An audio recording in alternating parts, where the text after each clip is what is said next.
Welcome into the best in true crime podcasting. This is True Crime Tuesday. I'm your host, Tim Dennis. Pretty excited about today's show, folks. We're going to an era of time that, believe it or not, even though I never lived through it, I'm quite familiar with. I was my grandpa's little buddy, his best buddy growing up, and I heard a lot of tales about World War II, although this theater I did not. My grandfather fought in Italy in World War II. He fought in Corregidor in the Philippines in World War II. But a theater that always intrigued me, especially in history class, that for some reason I was drawn to continuously, and I couldn't tell you why, was the European theater. It always fascinated me, and to the point where I was always in honors history, and I couldn't get enough. And I can't tell you why. I don't know why. But this book that I had the pleasure and honor of reading this past weekend, it's called They Shall Not See the Dawn, The Manhunt for the Third Reich's Most Wanted. It's written by Charles Lachman. Is one of the deepest dives of that period between the few remaining days before Hitler commits suicide and the collapse, the pure collapse of the Third Reich and the hunting down of the Nazi Party. And a group called the Werewolves, which we'll get into. And it is a complete study of how an organization, a political organization, and a movement, a cult, if you want to call it that, can completely fall apart once you cut the head off the snake. And it is a brilliant, brilliant job done by our guest today of putting together that entire story and documenting everything about that and putting all the players together and mapping everything out completely. Let me tell you about our guest, and we'll bring him in and we'll get this started. Charles Lachman is the author of 6 books of narrative nonfiction, including the national bestseller, codename Nemo, Footsteps in the Snow, and The Last Lincolns. His books have been praised by Publishers Weekly, Kirkus Reviews, New York Post, and the Christian Science Monitor, and have been adapted into CNN and Lifetime docuseries. He's also the executive producer of Inside Edition, the most widely watched syndicated news magazine in the United States. He has been featured on CBS Mornings, CNN, MSNBC, History, Lifetime, C-SPAN, SiriusXM, and other local and national programs. He currently is residing in New York City. Ladies and gentlemen, let's welcome for the first time, to True Crime Tuesday, Charles Lachman. Charles, thank you so much for being with us. Well, thank you very much, Tim. I really appreciate it. Even I'm impressed by that bio that you just read. I'm really impressed. I'm so glad that you joined us here on True Crime Tuesday. I got to tell you this, Charles. First of all, your book gives me the chills when I read it. It really does. And I think to say that I don't think we've ever seen a political organization or an organization on this earth that's ever been this evil. Is that fair to say? Oh, I think it's absolutely on target. I think one of the main issues that the book deals with, and that we all as Americans living in 2026 should realize, is that World War II was the most important event in world history. And 70 million people, it's estimated, were killed, lost their lives during the 6 years of conflict. Most of them were non-combatants. Many of them were soldiers, sailors, etc. And all this evil, represents 3% of the world's population, which is extraordinary. All this evil can be directed at one man, Hitler, and his regime, the Nazi Party, and the top leadership that stood with him on the platform at Nuremberg that set out to launch this meaningless, aggressive war that sought world domination. You know, Charles, I think what happens over 80 years, honestly, is that people forget. I mean, I'm going to put it in perspective and then come back to the question, and that's this. Coming up next month, we're at the 25th anniversary of 9/11. And if you put it in this perspective, there's a whole generation now that never experienced that event, right? It's a clip to them on video, on internet. They look at it and they never lived through it. Much like I never lived through World War II. To me, I it's a clip I watch on History Channel, or I read books about it, or I have no feeling that resonates in my chest about it, but I have, through my grandfather, I have a connection to it. I've heard stories. I've heard the terror in his voice. I felt the horror of being through it through him. But when I sit down and I read your book, I know that there's more than just, and I think World War II gets nailed into one person. The evil of it gets nailed into one person. That's Adolf Hitler. But we don't think about the machinations of the Nazi Party. We don't think about how expansive the evil truly is. But when we sit down and read They Shall Not See the Dawn, you really start to see all the tentacles that come off this thing. Can you tell me why we want to just blame one person?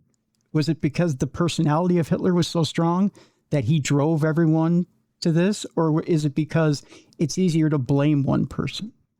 Well, I think Hitler was unique in that he was the monster, the head of the snake that reached through the tentacles of the Nazi Party. Without Hitler, I don't think there would have been a Nazi Germany.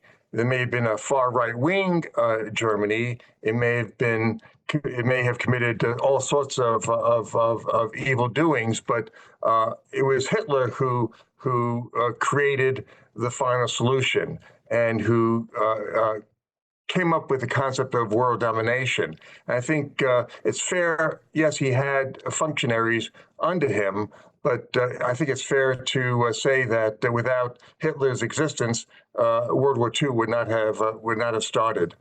And it's interesting that you should say that how meaningful it is. I sometimes kind of test myself as a curiosity, looking at the front page of the New York Times and seeing where we are in terms of the articles that are being reported, the breaking news, the investigative stories, whatever the front page is of that given day. There's always an article that harkens back to World War II. That wouldn't exist, that wouldn't happen if not for the history that we're still living because of what Hitler did. It's true. Even now, there's things that resonate from that era, right? Even so, we talk about, there are names that come from that era of even if, just keeping it to Germany, right?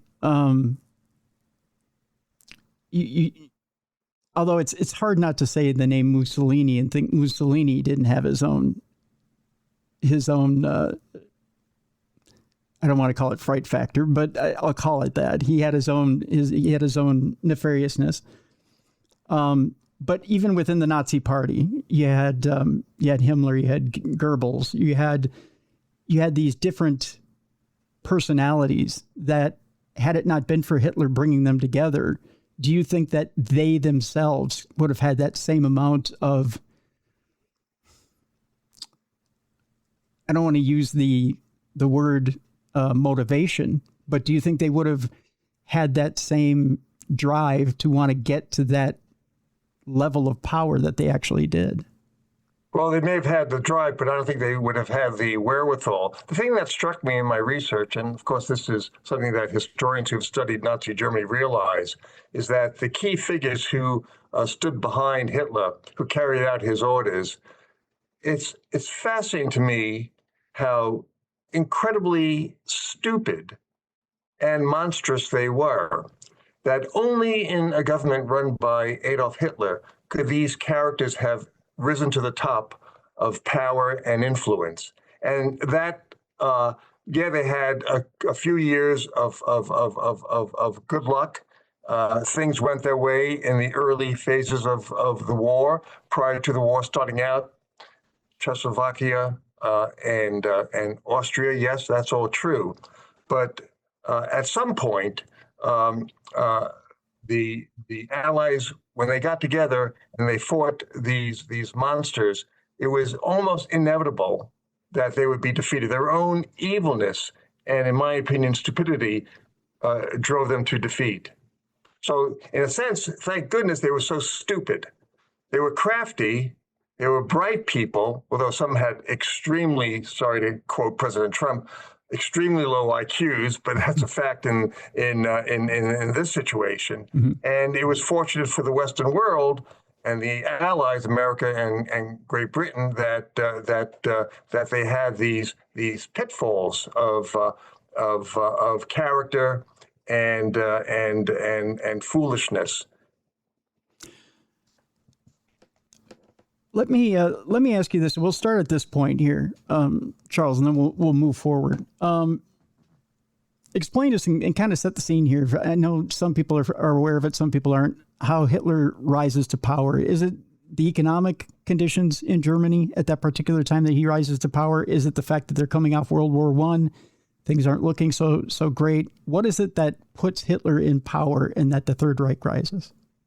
Well, it's all the outcome of World War I. If World War I had not happened, I don't think there's a chance that Hitler would have happened. I think he would have been this a non-entity, struggling artist living in Vienna for the rest of his life. But because of World War I, and we all are familiar or should be familiar with the history, the Treaty of Versailles, the reparations that the U.S., Great Britain, and France imposed on Germany, the fact that a worldwide depression struck all of Europe and the U.S.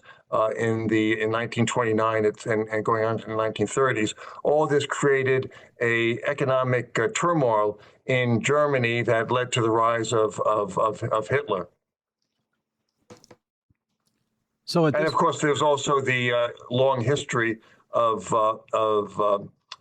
anti-Semitism in Germany that certainly created a situation where Hitler was able to exploit that for his own political purposes. So at this point, Hitler comes in, realizes that Germany's down and out economically, that people are hungry, going hungry, that he can use the continuing anti-Semitism that's growing in the country. He can use it to his advantage. At what point does he write Mein Kampf? Because I know that goes on to fund his campaign, doesn't it? That's right. He wrote it after the infamous German Beerhole Putsch was, I think it was 1923. And he was just a non-entity at the time, and he tried to take over the Bavarian government. And it was very quickly brought down, and he was sentenced to to jail. And while he was imprisoned in Germany, he wrote his book Mein Kampf, which became a huge bestseller in Germany, and it basically outlined everything. I mean, if you read that book back in the 1920s, you realize what his ultimate goal was, which was world domination. It laid out his program of how he was going to achieve world domination, and but no one took him seriously until it was too late. And yet here he lands in office, and the plan is out there. It's in a book, and at this point, world leaders have to realize that he's got the game plan in a book, and certainly he's going to exercise it. But the people of Germany themselves didn't take that seriously? Or did they take it seriously and think, well, we're going to be on top finally, and this is going to be great? Well, he definitely tapped into the German psyche. They were a downtrodden people. They had been defeated in the First World War, and they were looking for a savior, and both in economic and geopolitical terms. And the people who read the book knew his history, knew what his vision was. Great people like Winston Churchill, who tried to raise the alarm but was pretty much ignored until he was finally put into office. But Neville Chamberlain, who was notorious in British and Western history for capitulating the policy of appeasement that led to Hitler's taking over Czechoslovakia, that certainly, he may have read the book, but he didn't think, I don't think he thought that Hitler was serious about it. Okay. When you open your book, They Shall Not See the Dawn, the Manhunt for the Third Reich's Most Wanted, you open it up with a chapter on the werewolves. Explain to us who the werewolves are and how they formed. Right. Well, the werewolves were the remnants of the Nazi Party. They were high-level Gestapo, SS, and Nazi Party officials, and they were gathering in the Bavarian Alps when they knew that the end was near. Hitler was in hiding out or had secreted himself in the Führer bunker in Berlin as the Soviet army was approaching and pounding all of Germany and the Chancellery, and he knew that his time was up pretty soon. The remnants of his party and the political and military leadership were gathering in the Bavarian Alps, which was a stronghold of fascism and Nazism, and they were trying to form a army of resistance. They were trying to get the word out that they were going to start guerrilla warfare against the occupying forces of the British, American, and also Soviet forces that were taking over the country. So they even had schools for youths who were being trained in the art of guerrilla warfare. They were vowing to fight the occupying armies of America, the U.S., and the Soviets as far as the North Pole, if necessary. They were trying to keep alive the idea of Hitlerism and the Third Reich. And this was a very, very serious matter. In fact, General Eisenhower, here he is, the war is almost about to end. Germany is about to unconditionally surrender. But the thing that was really, really concerning him were the werewolves. And he had a map in his office, in his command headquarters in France, showing pinpointing the locations where the werewolves were said to have strongholds, their schools, their armaments. They were said to have rockets that they could use to attack the occupying army. So this was a very concerning situation, and no one really knew whether the German people would accept the occupying victorious armies of America and the U.S. and the Soviets, or whether they would form this join in this guerrilla army of resistance. There's a scene at the beginning of the book, and without giving away too much, and again, we're not going to give away too much about the book today. Obviously, we want people to pick this book up and read about it. Although there's a lot of it, of course, that is history. This is all true. And you kick off the book talking about.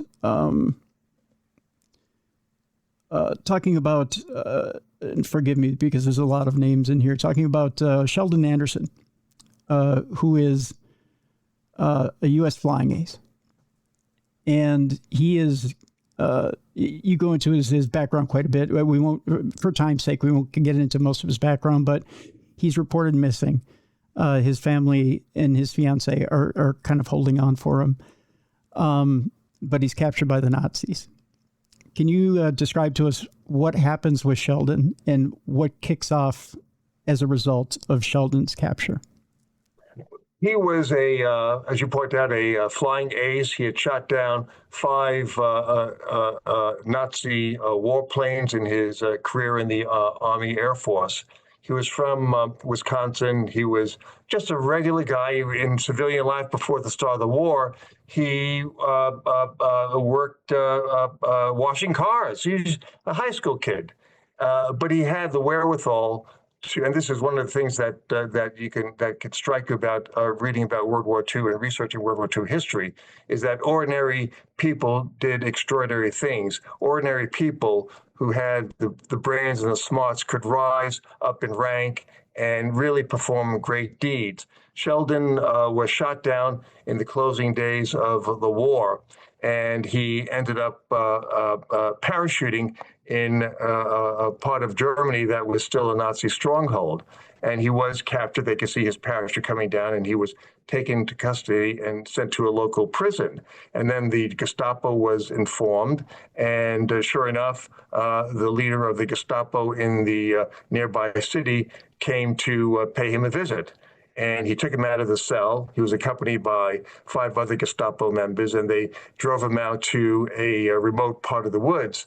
And as he's walking along a trail in the woods, they shoot him in the back of the head. And they didn't have the decency to give him a decent burial. They left him there.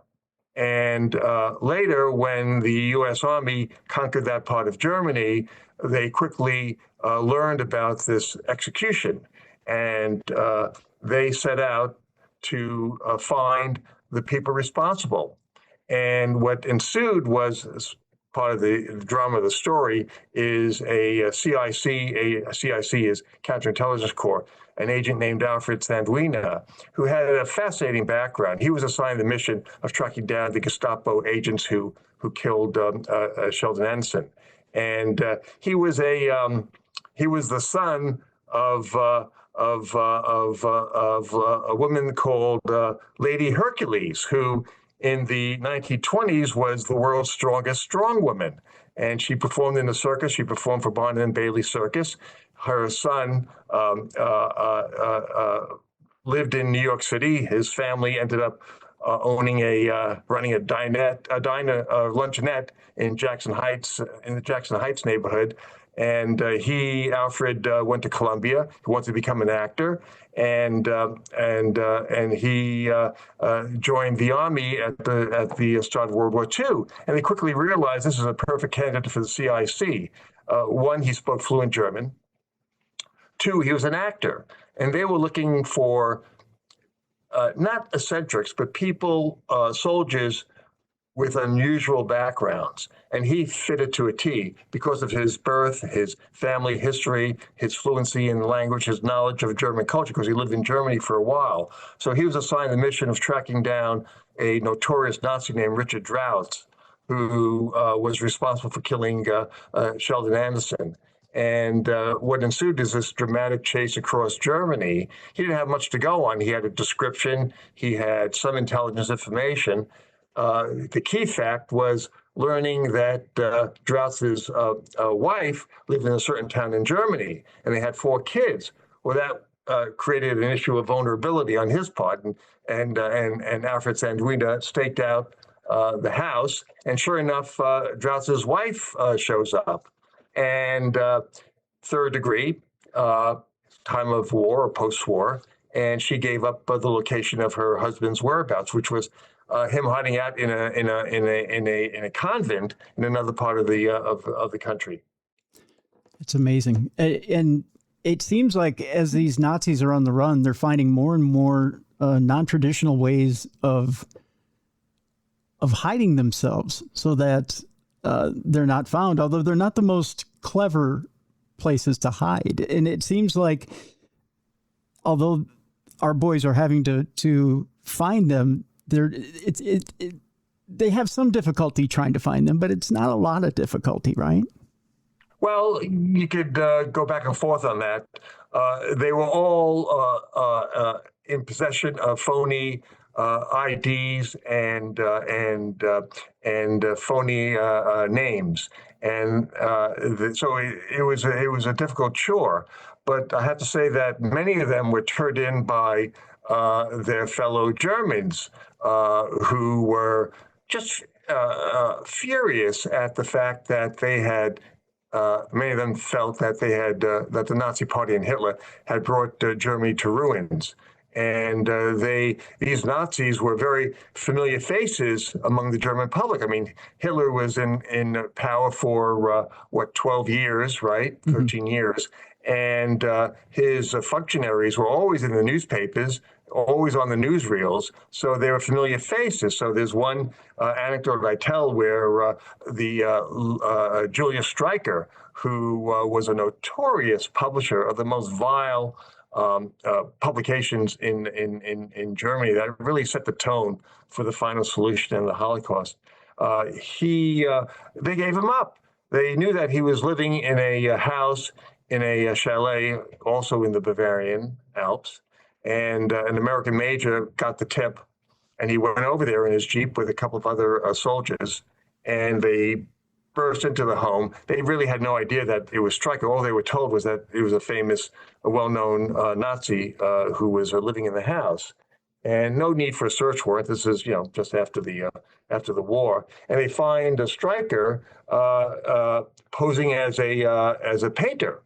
And his window was open on his balcony, and he's painting the landscape in the far distance. And the American major, his name was Henry Plitt, who was observing all this, kind of admired the painting. This guy's not too bad at all. Mm-hmm. And then in the interrogation process, Julius Streicher admits his real identification, and Major Plitt takes him into custody.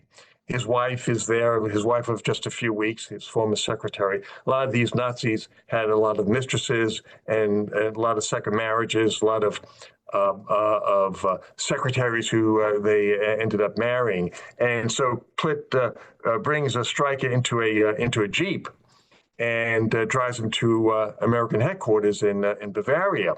And this was word had gotten ahead that the famous Julius Streicher was being brought into custody. So there were journalists from all the papers of America and Great Britain, and out comes this again notorious figure, and Major Plitt felt that he wasn't moving quickly enough, so he gives him a little kick in the back just to show who was the boss. And Plitt is surrounded. And one reporter said, "You know what? You really ruined a great story." So Plitt looks at him and says, "What? What did I do? What do you mean?" And the reporter responds, "Well, if you were Jewish, this would be the story of the day. Notorious anti-Semitic publisher Julius Streicher captured by a Jew." And Plitt looks at him and says, "I'm Jewish." Well, suddenly the light bulbs go off, and reporters start scribbling, and that was a front-page story in all the American papers. Streicher was incidentally also believed to be the world's largest pornographer. When they raided his house, they found a stash of pornography. It just shows the characters of these people, that they were just really, really evil. So they found the largest stash of porn imaginable. Final question before we go to break here, Charles, and that's this. With the amount of evil that was conducted within the Nazi Party, it seems like the attitude of, you must give me diplomatic privilege as you're arresting me. You must treat me as the highest diplomat and treat me with kid gloves. And as you're taking me in, well, don't take me in cuffs. Or if you take me in, you must have a spread for me, or you must have, don't treat me as the ordinary common criminal. You've got to put out the white glove treatment for me. Hermann Goering, the notorious Goering, who was the commander of the Luftwaffe, he expected to be treated as almost like equal to Eisenhower. He expected to negotiate the surrender with Eisenhower. And when he actually surrendered, it was a prearranged surrender. And when he was surrendering, he had his field marshal's baton that had been given to him by Hitler, and he was armed. He had his pistol, and he had an entourage of something like 25 cars filled with luggage, suitcases, champagne, caviar, all the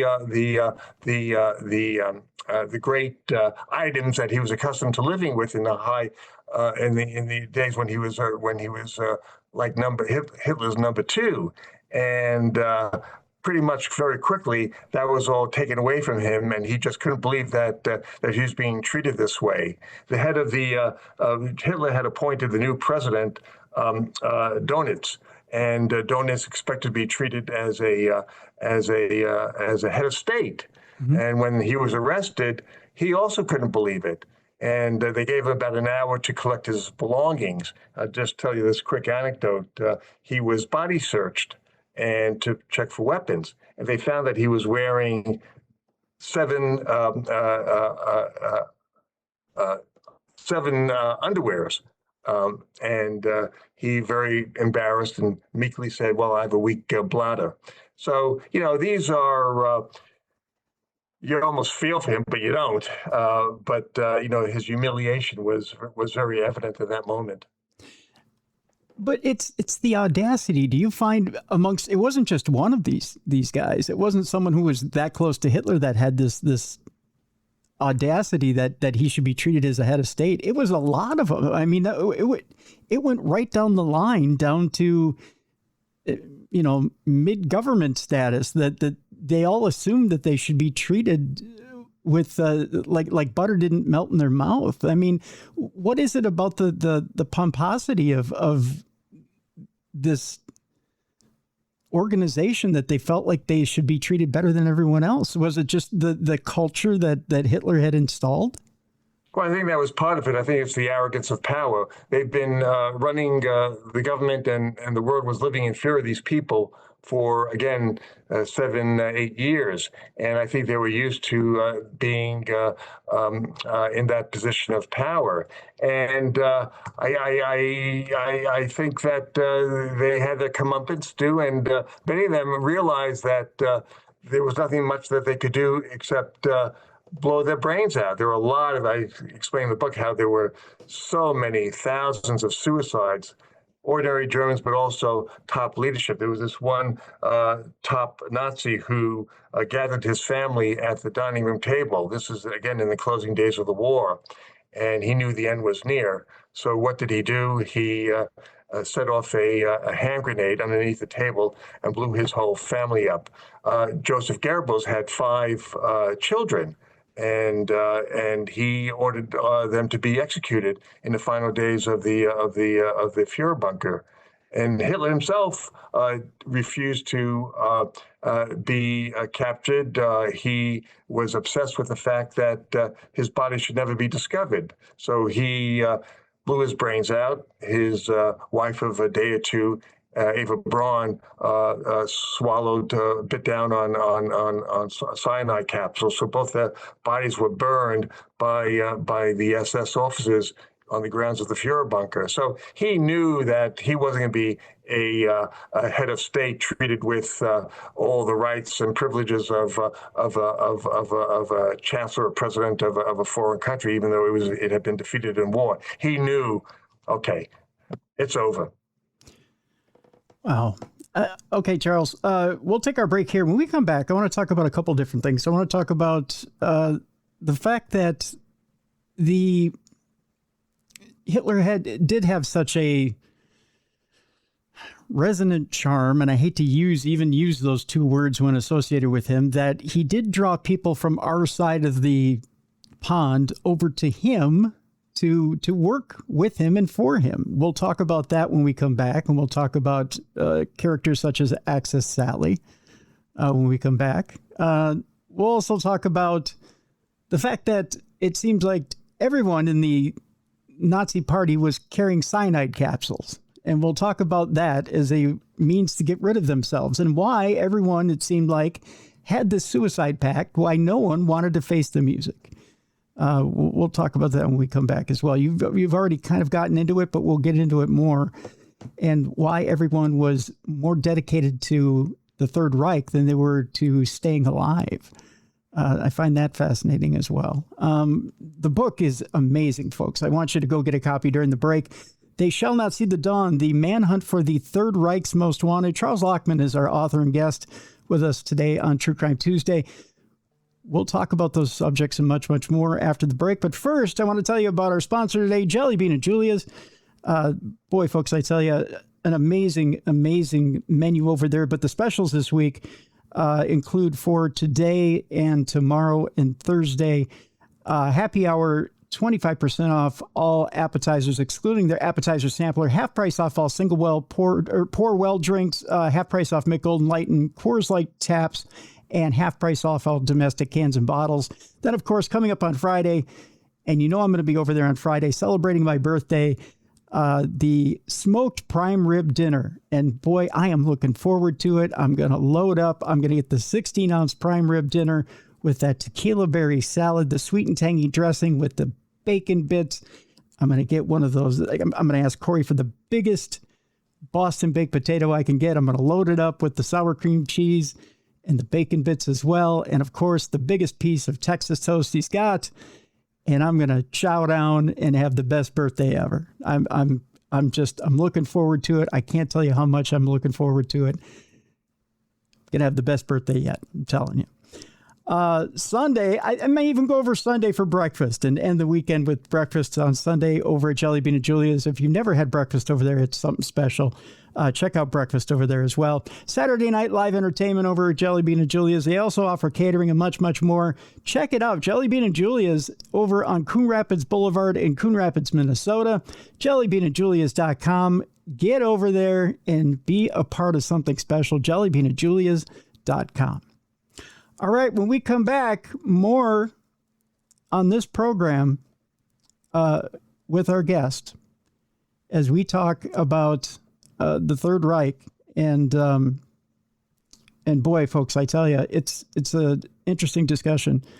And we're going to get right back into it right here on the Best in True Crime Podcasting. This is True Crime Tuesday.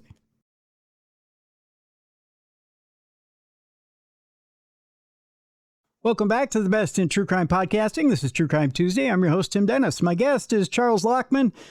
Boy, folks, this is a great book. They Shall Not See the Dawn, The Manhunt for the Third Reich's Most Wanted. We have a link in the description of this program. I highly encourage you, go get this book, especially if you love stories about Germany and World War II, the end of the Third Reich, and the stories about what they did to hunt down these Nazis. Charles has this entire thing covered, and it is a wonderful telling of the end of World War II from that side of going to go get these Nazis and what they did to capture these Nazis and all the players involved, not just the end of Hitler, but the end of the entire Third Reich. He has it completely covered. Speaking of, let's talk about a couple of traitors, if you will. Charles, one of the stories that absolutely fascinates me, being media people that we are, is the fact that Hitler needed English-speaking communiques to mess with the other side. One of those that really got into the heads of the boys in America was a woman by the name of Access Sally, who was recruited to do what? Well, Access Sally, her birth name was Mildred Gillers. She was raised in Maine. Her father was a Canadian. Her mother was American. She went to school in the Midwest. She wanted to become an actress, so she moved to Greenwich Village and struggled, didn't have a particularly meaningful career, and decided to go to Europe, where she had a whole bunch of affairs and met a German who was a professor of literature and a rabid Nazi. And Mildred Gillers became enraptured with Hitler. And she was actually brought into the U.S. Embassy. She was trying to get a passport renewal, and they actually confiscated her passport unless she agreed to denounce her fascist beliefs. She refused to and decided to stay in Germany. So Goebbels, who was the Minister of Propaganda, saw her as a very useful tool. She spoke beautiful English, obviously. She was an actress, so she had that kind of dramatic flair about her delivery. And she became one of the most notorious and also most popular broadcasters, feeding all this nonsensical lies and falsehoods to American soldiers who were battling the forces of Nazism in the European theater. And she was particularly notorious for trying to imply that their sweethearts or their wives back home were fooling around on them. And it really did get to some guys, but most of them, the vast majority, I would say, dismissed her as for what she was, which was a Nazi propagandist. She actually went to POW camps where Americans had been were incarcerated, and using her sort of come hither looks and voice, tried to talk them into being interviewed by her for her radio show. And she would give them schnapps and try to seduce them, really. They saw through it very, very quickly. Thank goodness they did, because once in a while she would trick somebody, and she would splice and dice the interview to make it seem as if this captured American soldier was a Nazi sympathizer and cooperating with the Hitler regime. But in the closing days of the war, she realized it was over for her, and she tried to escape the ruins of Berlin. She actually considered surrendering to the Soviet army, because she felt that they would be more inclined to treat her well, as opposed to the Americans, because they're all searching for this notorious Axis Sally. But she also became the subject of a massive CIC investigation, a search. Axis Sally went to a remote part of Germany, and because one of a top Nazi official promised her sanctuary, so she makes her way there, remarkably so, since the roads were filled with Allied soldiers, knocks on the door, and at that point she was almost unrecognizable. Her beautiful raven hair had turned white. She was almost starving, and the Nazi official, who promised to be her comrade for life, said, "Bye-bye, I can't afford to have you here." So she goes back to Berlin, and she used her furniture. She tried to sell her furniture, her jewelry. She had a pin from her fiance in America. She sold that too, all barter. So she left this kind of trail of items that the CIC agents were able to pick up. And they found out that she was, and they was being sold on consignment. So she had to leave a name, and she had to leave an address. So they found out that she was staying had rented a house, an apartment, with two sisters who had no idea who she was. And they waited for her. She was trying to, keep her, maintain her beauty. She was seen at beauty parlors. They were still operating in Berlin even after World War II. And she opens the door one night, and there's a CIC agent who was waiting for her, and said, "Mildred Gillers, you're under arrest."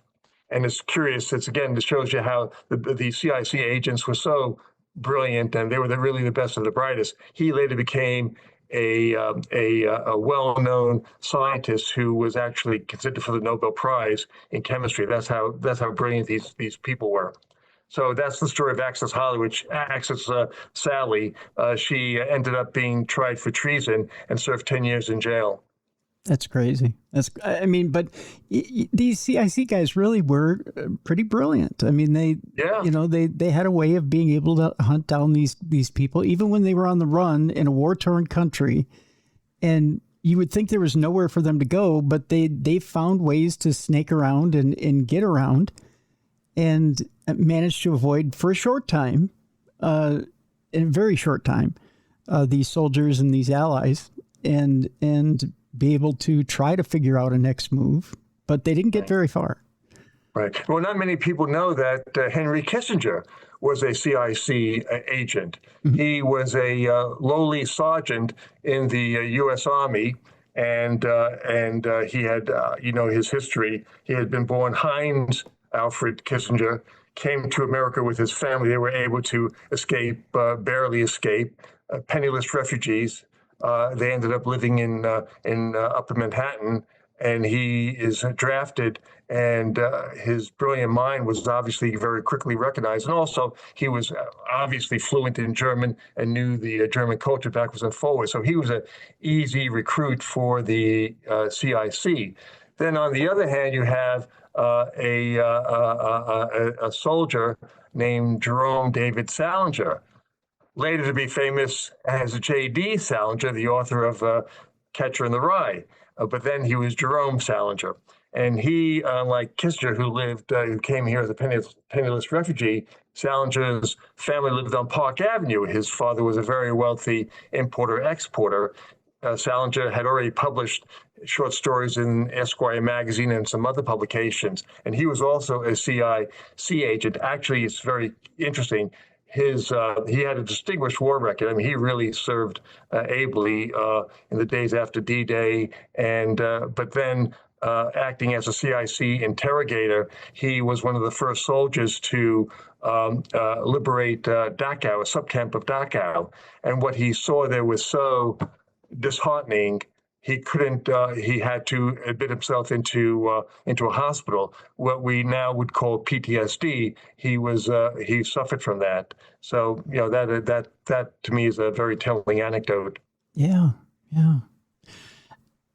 Just I mean, it seems like everyone who enlisted or everyone who put their time in. I hate to say put their time in. That's a horrible way of putting it. But everyone, Charles, who served their country in World War II really went above and beyond to fight for freedom and to do what they could to help. Right. Well, I agree with that. I mean, there's a reason why they're called the greatest generation. Yeah. It was really an enormous effort and something special. The other one who was recruited for the propaganda effort, which I found fascinating, was Lord Haw-Haw. Can you tell us a little bit about him? Well, he was quite the character. His real name was William Joyce. He's actually born in Brooklyn, of all places, but his father was Irish, and they went back to Ireland.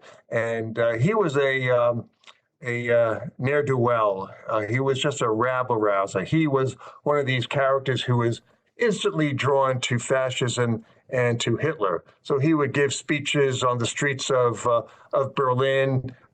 He formed his own neo-Nazi party on the streets of London, rather. He formed his own neo-Nazi party. He married a woman who was just as infatuated with fascism as he was. And then here it is, late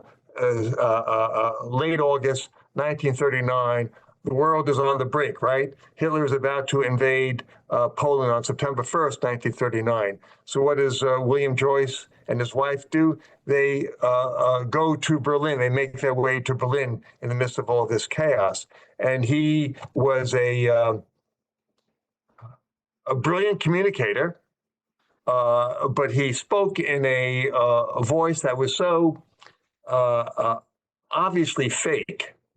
He spoke like an aristocratic British lord, hence the nickname Lord Haw-Haw. And the British, his broadcasts his shows were broadcast to across the North Sea and picked up in the UK, and he had quite a following. But they were mocking him. They thought he was just this joke who was dispatching all of these ludicrous warnings and lies about the status of the war. And in the closing days of 1945, when even he realized that his time was up, he gave a final broadcast. He was at the radio studio in Hamburg, and he ended his broadcast with Heil Hitler. So he was absolutely relentless in his dedication to Nazism. So he and his wife fled, and they were hiding out in a forest in Flensburg, which is near the Danish border of Germany. And one day he was foraging for food. He had a rash that was just annoying him. He wanted a break from his wife, and he's in the forest, and he runs into two British officers who are also foraging for wood, and he starts speaking to them. The stupidity of this wanted fugitive. Bear in mind, Churchill had set a national policy of of a high priority. They had to locate Lord Haw. They had to bring him to justice. So he's so stupid and so foolish and so infatuated with his own arrogance and his and the power of his beautiful melodic voice that he engages in a conversation with these two British soldiers, and they're listening to him, and they instantly recognize him for who he was, Lord Haw. And he reaches into his pocket to show how hapless he was, and they think, and he's reaching into it to show him his identity papers, which he had phony identification on to prove that he was not William Joyce. The British soldiers were obviously on edge, so he turns and they open fire on him and they shoot him in the butt. So he's got 2 bullet holes in the butt. Perfect ending for this notorious figure. But he's not. It's not a fatal wound. It's just very embarrassing. And they at first they see his phone identification papers, and the soldiers said, "Oh Lord, we screwed up. It's not William Joyce." And then they dig a little deeper in his other pocket, and they find his name as William Joyce, the notorious Lord Haw, and off he goes. Unlike Axis Sally, who got away with 10 years in jail, Lord Haw was sentenced, tried and convicted of treason in London, and put up against the wall and executed. That's amazing. I find it funny that Churchill had such a priority at finding Lord Haw. Like, I mean, in the end, he's a broadcaster, but he was taunting Britain for that long.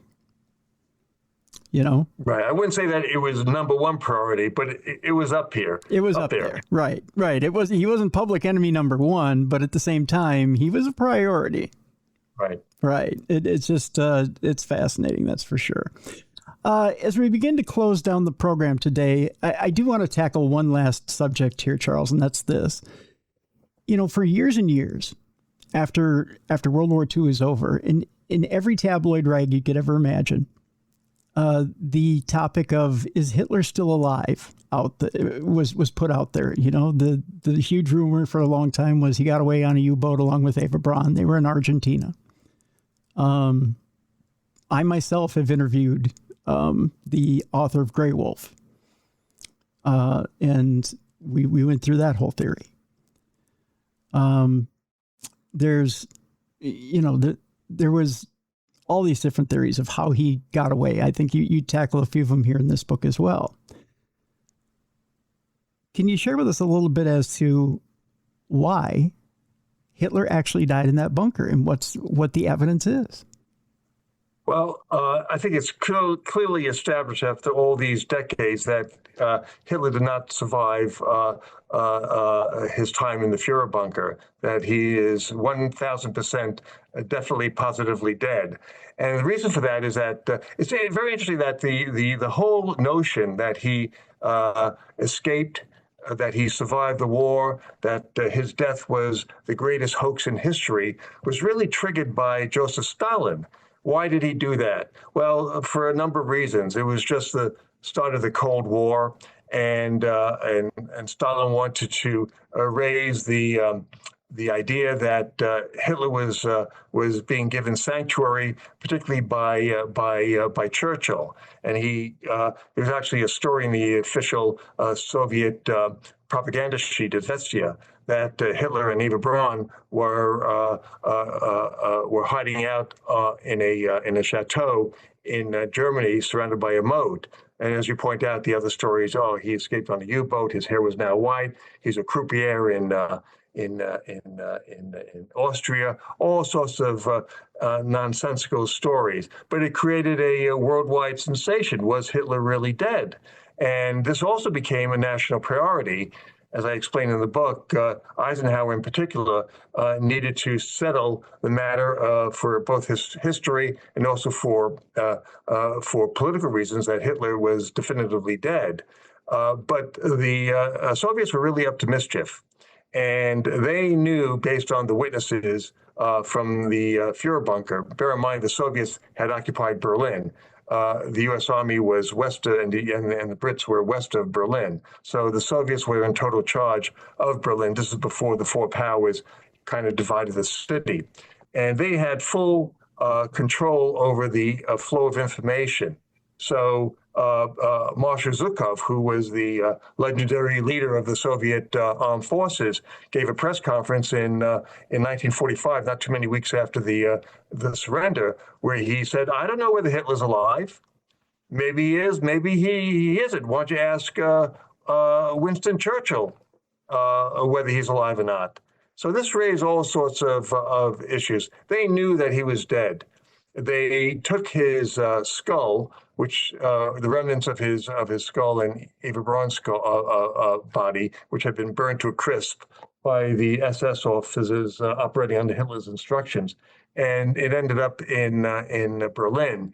And many years later, I'm sure you may have done this in your prior podcast about this issue. It was established definitively, beyond any doubt, through DNA that was Hitler's skull. And I don't think there's any question that despite how much we are intrigued by the idea, I don't know if you saw the movie Hunters on Amazon Prime a number of years ago with Al Pacino, which was an absolute delight to watch, but a goof really in terms of how it treated Hitler and the fact that he was still alive. It's interesting speculative history, which is always a lot of fun. But in truth, Hitler died in the Führer bunker in 1945. His body was burnt under his orders by the SS, and the remnants of it were taken to Moscow. Yeah. There's a little treat we'll leave for the book that cements it and seals it, and tells people exactly why you can believe that he died in the bunker. And it's something that when I read it, my eyes popped wide open. And it's one of those things that I'd love to, if I won't just divulge what it is, but let's just put it this way. If I could put my own eyes on it, I'd love to. And I won't say anything more. But it would definitely, I think if most people could put their eyes on it, they go, okay, I get it. I totally get it. So, yeah. But again, you got to read the book, folks, in order to figure out what it is. They Shall Not See the Dawn, the manhunt for the Third Reich's most wanted. And I tell you, it's got some answers in it that will answer a lot of questions for you. And it's got a lot of great stories as to how the CIC got a hold of a lot of these Nazis and brought them to justice. And I tell you, there are a lot of Americans who got recognition in this book as well for bringing Nazis to justice. And Charles Lachman, I tell you, this is a book that I really think should be in schools. I really do. It's a wonderful book that I think everybody should read. I really appreciate that. I think it's also interesting that I'm being interviewed by a prominent true crime podcast, because World War II and Hitler were the greatest crimes in my opinion in history. So it's perfect. Yeah, it is. It was one of the biggest crimes against humanity. So I think it's incredibly appropriate. So, yeah, definitely, and why it isn't reported by more true crime podcasts, I don't know, but yeah, it in the strictly by the Nuremberg trials alone, it should be covered. But yeah, but the hunt for the Third Reich is one of the more intriguing parts of our history that I really applaud you for covering. I think it's a fascinating story. And when this came across my desk, I had to talk to you.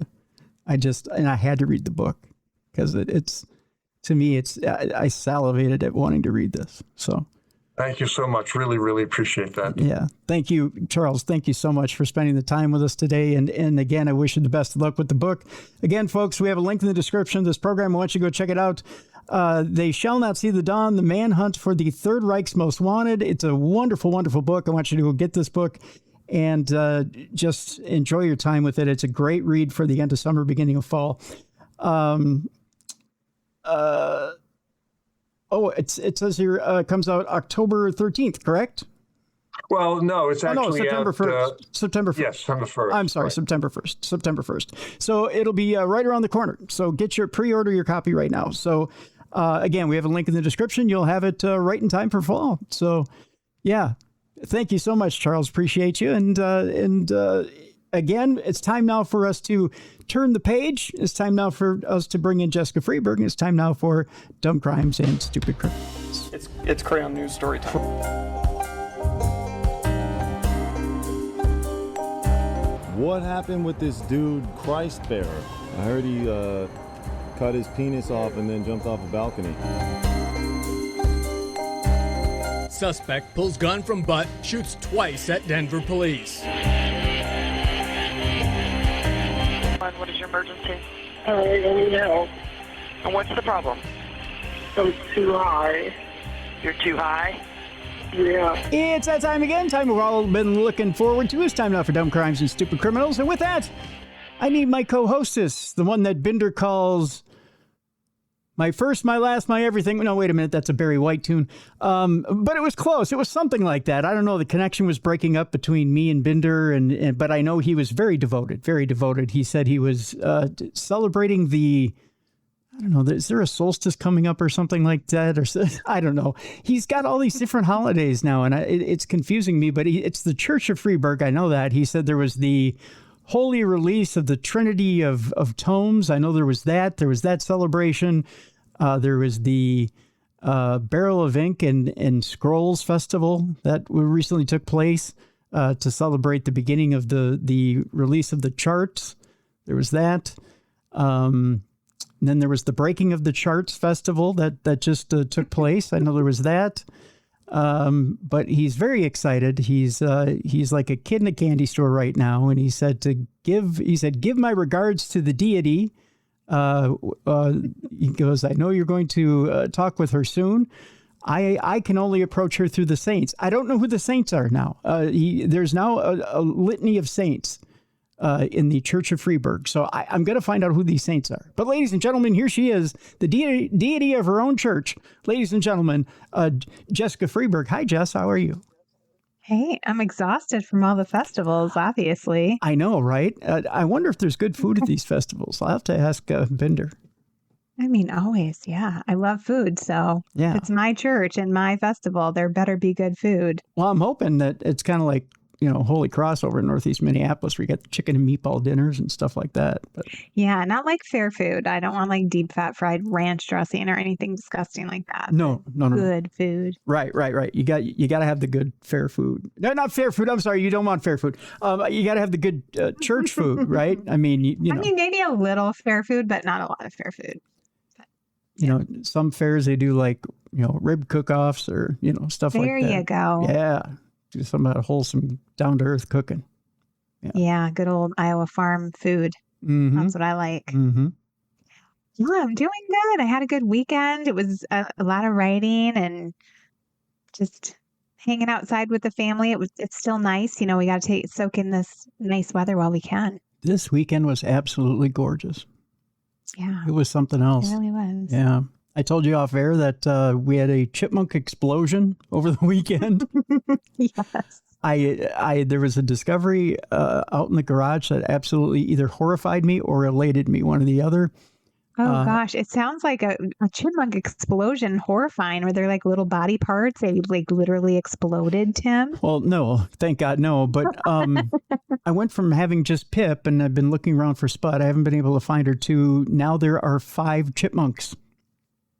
5 little chipmunks. There are two what look like mid-season babies, and Pip and one other baby that I can't identify. To Pip and one baby I can't identify. To Pip, one baby I can't identify, and 3 tiny little babies. And they all just came out in one day. Like wow. On Saturday when I got home from work. Actually, it was Friday. I noticed that it was Pip it was Pip this one baby, Pip and one baby. And I was like, no way Pip had a baby. Pip's only like 2 months old. How could Pip have a baby? So I'm like, maybe Pip's looking after the baby for Spud. And I'm like, maybe Spud is still somewhere around here, right? And then I went, okay. Then Saturday, we opened up the garage after I came home from KNSI. And it was Pip and this other larger chipmunk. And then one baby came out. And then a second baby came out. And then a third baby came out. And I was like, where in the heck are all these chipmunks coming from? And is this going to stop already? And then it was like a peanut party in the garage. I was going to put on music. We were going to just dance the afternoon away. But I did not get a nap on Saturday. Normally I take a little nap. Did not happen. I was partying the day away. Just having too much fun with those little chippers. Yeah, between the Vikings stinking it up on Saturday and oh gosh, and the chippers out and peanuts being eaten galore, and it was a good afternoon. So yeah, sounds like a good one. Yeah, and then Sunday I did much of the same. I was working and I was sitting out in the garage with them. Today I was out in the garage sitting with them and working, and it's been a full week and weekend. So. Just getting to know them. Just getting started. Yeah, yep. Getting to know them and train them. So that's kind of what you have to do. You have to make yourself known a lot when they're young. Otherwise it all hell ensues.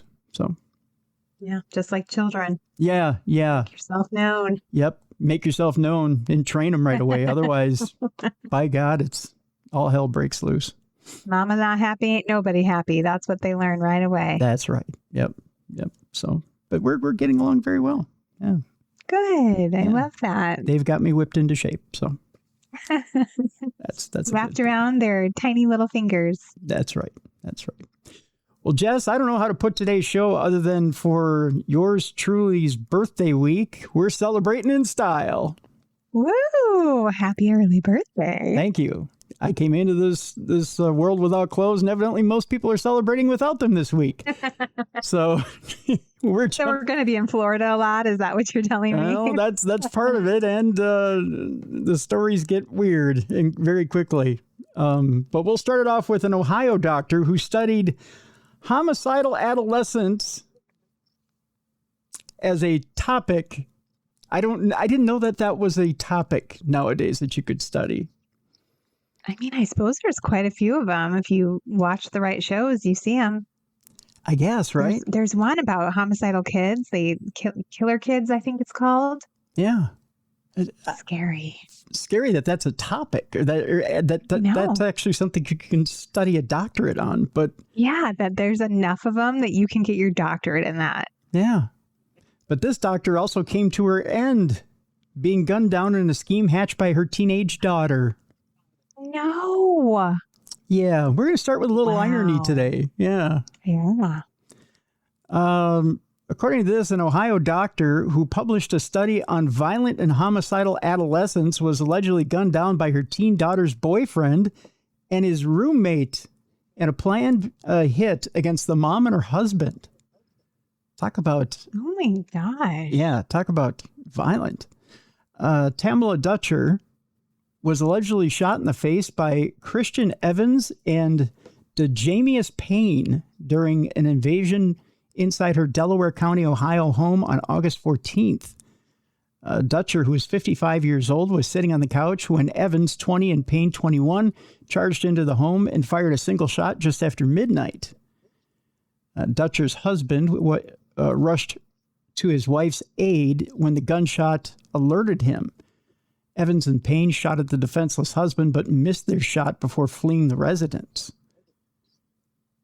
That's when you could tell they're not exactly experts. They're amateurs. No. Officials claim Dutcher's daughter, 18-year-old Brianna Dutcher, set up the alleged hit on her parents after an argument with her mom over chores she was told to do earlier on in the day. Wow, is that all it takes? That's it. Dang. My kids would have killed me many times. I'm not going to say all of them, but some of this generation's a little soft when they're killing their parents over chores. It's a bad sign, I will say. Yeah. The younger Dutcher was quietly seeing Evans because she didn't want her alleged, quote unquote, very racist parents to know she was dating a black man, or else she would be kicked out of the house, according to a police affidavit obtained by Oxygen. Tamala Dutcher co-authored an article titled "The Violent and Homicidal Adolescent, Hearts Darkened Before Time," where she hauntingly discovered that most young female killers target their relatives. This is like she's predicting her own situation. I think she was writing about her own situation. Yes, like her soul knew this was coming. Yeah. The vast majority of youth arrested for homicide are males. Those few girls who tend to kill family members, Dutcher wrote alongside co-author Daniel Davis in the January 2002 article published by the International Journal of Adolescent Medicine and Health. The report also focused on the race of the killers compared to the socioeconomic status of the suspects. Roughly 1/6 of all Americans under the age of 18 years are African American. In recent years, approximately 1/2 of all youth arrested for homicide are African American, the article said. The night of the fatal shooting, Brianna Dutcher texted Evans about the argument in which the suspected gunman suggested murder. "If I were you, I would have killed her," Evans said, according to the outlet. Evans appeared at the home with pain and waited outside for 15 minutes before his girlfriend confirmed the Dutcher's location. This is a quote, "She's living room, he's basement, where you're here, LMK," the younger Dutcher allegedly texted. When your English isn't that great, maybe you shouldn't be ordering hits. I'm like, I don't think I could decode that. Yeah. Evans responded saying they were preparing by putting on gloves and would take them both out at the same time. That's a quote. After the shooting, Brianna Dutcher allegedly attempted to hide the identity of the suspects, claiming she didn't see anyone before accusing her mother's friend who owed her money. Huh. She had a plan. She depended on someone else. Yep. It is believed that Brianna repeatedly lied to law enforcement about her knowledge of the circumstances involving the incident, which delayed identifying leads and suspects, police wrote in the affidavit. Evans and Payne were later identified as the suspects, and the police spotted the secret boyfriend dumping a bag of trash into a dumpster outside his apartment that contained a gun, holster, and pants. Evans' father told police he got a text from his son saying had effed up with his GPS location pinging near the Dutcher's home at the time of the shooting.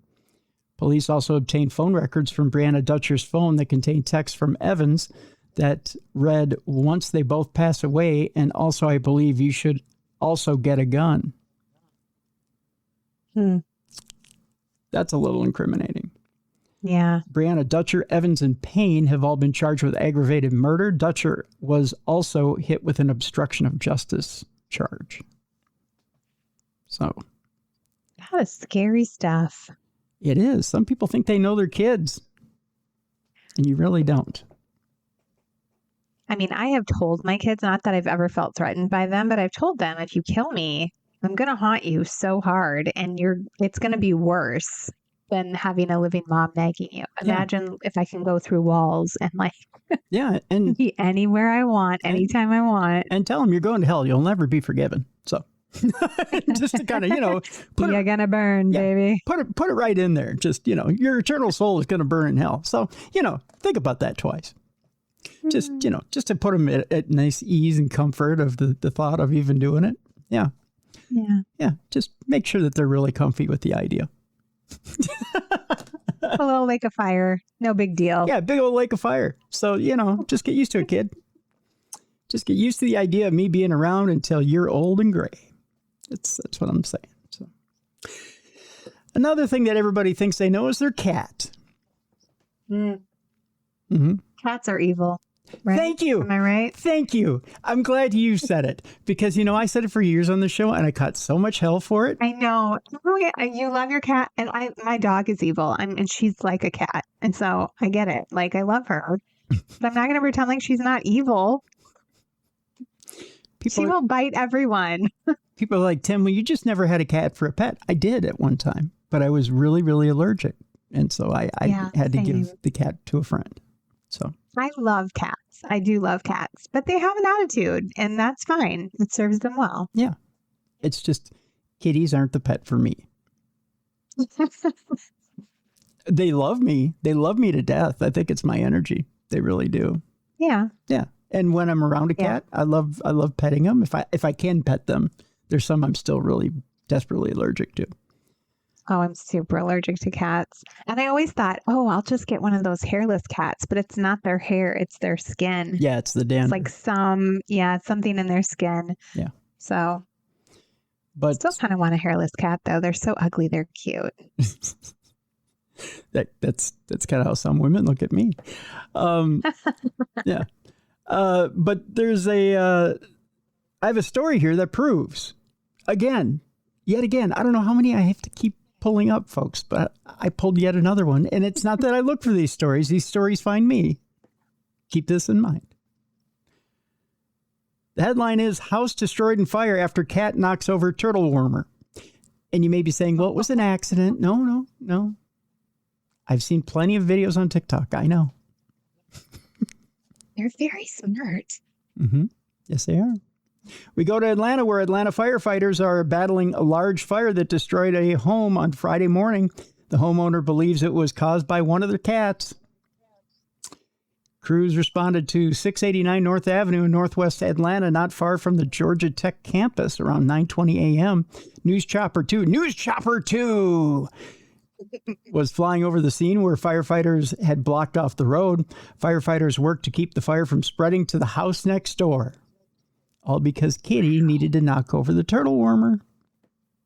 Yeah. What is a turtle warmer, by the way? Is that... Hey, honestly, don't. Isn't it like a light that you put on top of a aquarium that you, like a terrarium or whatever you call it, that you keep a turtle in? I guess. I would think. Never really... How do you burn down a house with a light? I suppose if it hits a carpet, it could bring it to full boil, maybe. The homeowner says she believes a cat knocked over a turtle warmer, and that's what started the fire. Firefighters rescued the cat along with several chickens and ducks from a small farm area in the back of the house. Crews and the homeowners haven't been able to find a second cat. Maybe that's the real story here. That one It was killing its rival. Exactly. See, you got it, Jess. Trying to take out the rival. It's a cover out. I'm telling you, there's something not right about cats. No, somewhere in that house, there's a corpse of a cat that's been strangled or stabbed to death by the other cat, and they're covering up with a fire. Face is clawed off. Yep. Burned to a crisp. And it's all that cat's fault. Yep. How mad would you be at your cat? In your whole freaking house. Then they rescue it and bring it out to you. Would you just take it to a rescue? I don't want it. I don't know, Phoebe. Would I keep you if you burned my house down? I'd be pretty mad. Would you? If Phoebe Buffet burned the house down? Well, I can't be mad at her. She's too cute. So never mind. You take her to another house with you? Sometimes I want to be mad at her, but then she looks at me with that, gremlin face, and I'm like, oh. If there's Ring video of her with a little can of gas and a handful of matches, and she's striking the matches and pouring smoking a cigarette. Yeah. When she throws the cigarette on the fire, you'd still be like, oh, but she's so cute doing it. Look at her do that. I mean, yeah, I'd be like, we're going to get rich from this video, obviously. Oh, sure. We'll just buy a new house. Oh, sure. It's arson. But yeah, but it's the dog. It's doggy arson. And that's so darn cute. Oh, look at that dog smoking a cigarette and dumping the gasoline on the house. I can make millions off that. She doesn't even have opposable thumbs, and look what she can do. She just puts it right between the nails on her paw, and she's just, it's like almost her little dew claws holding it. Yeah, it's almost French the way she does that. Look at that. That's so cute. Oh, little arsonist. We're going to make so much money. At $10,000 from America's Funniest Home Videos is almost ours. Look at that. That's all they give. Yeah, it's only 10 grand. No. You know. We'll have to burn down a few houses then, Tim. Yeah. Arsonist for hire. Doggy arsonist for hire. That'll be great. Just make sure they all have Ring doorbell cameras so we get it on film. Yep. You can build a resume. That'd be amazing. Let me tell you about one woman who's not going to build a resume. A woman who pretends to be an 11-year-old for adoption. What? Yeah. Let me show you a picture over here, Jess. This woman here will come be your child. Oh, you know what? I would believe she was a child. She looks childlike. In that picture, maybe, but here, let me show you another picture of her if I can scroll down. This article is being a little difficult. Do you think I could look like an 11-year-old? I'm going to try this. Maybe. Are you going to run away from home and be raised by someone? Yes, please. In this picture, she's not so 11. Oh, good Lord. In that picture, she's very 38. In that picture, if you told me she was 52, I'd be like, yes. Yeah. Yeah. So I don't think she's somehow going to get away with this. All right. Wow. Yeah. I mean, you're not going to show up at the door and be like, hi, I'm 11. This picture, like you can... definitely not 11. What is she doing? She's sucking on a baby bottle. That's what I thought she was doing. This is weird. All right, tell me more. It's a bizarre story, but hey, I've got some bizarre stories this week, Jess. A 38-year-old woman pretended to be an 11-year-old to trick a couple into adopting her. They've got to be the most naive couple in the world. Because when you see a few pictures of this woman, there's no way she passes for 11. No, only that first one. And it was like blurry and like she had something in front of her face. I think she was dressed like Snow White. Yeah. A woman has been arrested for posing as a child and tricking a couple into looking after her for more than a year. So they had seen her. Yes. Were they blind? It had to be Ray Charles and the Charlesettes. I have no idea who adopted her for a year and believed that she was 11. Like they thought she had a glandular problem or something. Mind blown. Amanda Maria Souza de Oliveira allegedly scammed the couple to get her own bedroom filled with toys and even throw a 12th birthday party for her despite being 38 years old. I'm just saying my birthday's on Wednesday, tomorrow. So if you all would like to throw me a 12th birthday party, I'd appreciate it, sure. I'm nowhere near Tonka 12. trucks. Yeah. Yeah. I would like a Marvel Comics themed birthday, if you would. Why not? A jump house. A jump house. We could do it at McDonald's, sure. Yes. But you think it will get stuck in the slide, though? Oh, hell yeah. You're going to have to grease me down like a beached whale. We're just going to rub you down with the chicken nuggets so you're nice and greasy and you can just slide on through. There's plenty of mayo over at the station. You just grease me up and send me down the slide. That'll probably be the low light of my birthday. Or it could be the highlight. I'll decide. Oh, depends on how we get you out. That's right. Amanda Maria Souza de Oliveira was charged with fraud and false identity for allegedly moving into the family's home for 14 months, disguising herself as a vulnerable girl 26 years younger than what she was. The couple testified at a hearing in Joinville, Brazil, along with their son, who is a police officer. And he didn't notice for a year? No. What is happening? A police officer, experts, and two professionals presented to the defense their case. Prosecutors accused Amanda of creating the identity of Gabriela Ferreira dos Santos and initially presenting herself as 11 before claiming she was 12. She had allegedly approached a religious community after claiming she had fled home after being mistreated and had no ID on her. The family believed they were helping a traumatized child and eventually treated her as a daughter, preparing a bedroom decorated with children's paintings and paying for her to live. They even organized a party to celebrate what they believed was her 12th birthday. According to investigators, Amanda used an infantilized voice, children's toys, pacifiers, and baby bottles to maintain the alleged deception. What 11-year-old is drinking out of baby bottles? Yeah, that's even weirder. That's bizarre. I'm so confused by these people being fooled by this. She also claimed to have autism and said her adult appearance was the result of being forcibly given hormones during childhood.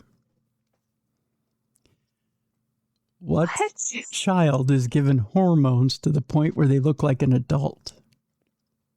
Yeah, that's not even a thing. No. You can't give a 10-year-old hormones and be like, voila, you have gels and wrinkles. You are old. Right. You look like you're 50, by the way. You look like you smoked a pack a day for the last 20 years. Yeah, that doesn't happen.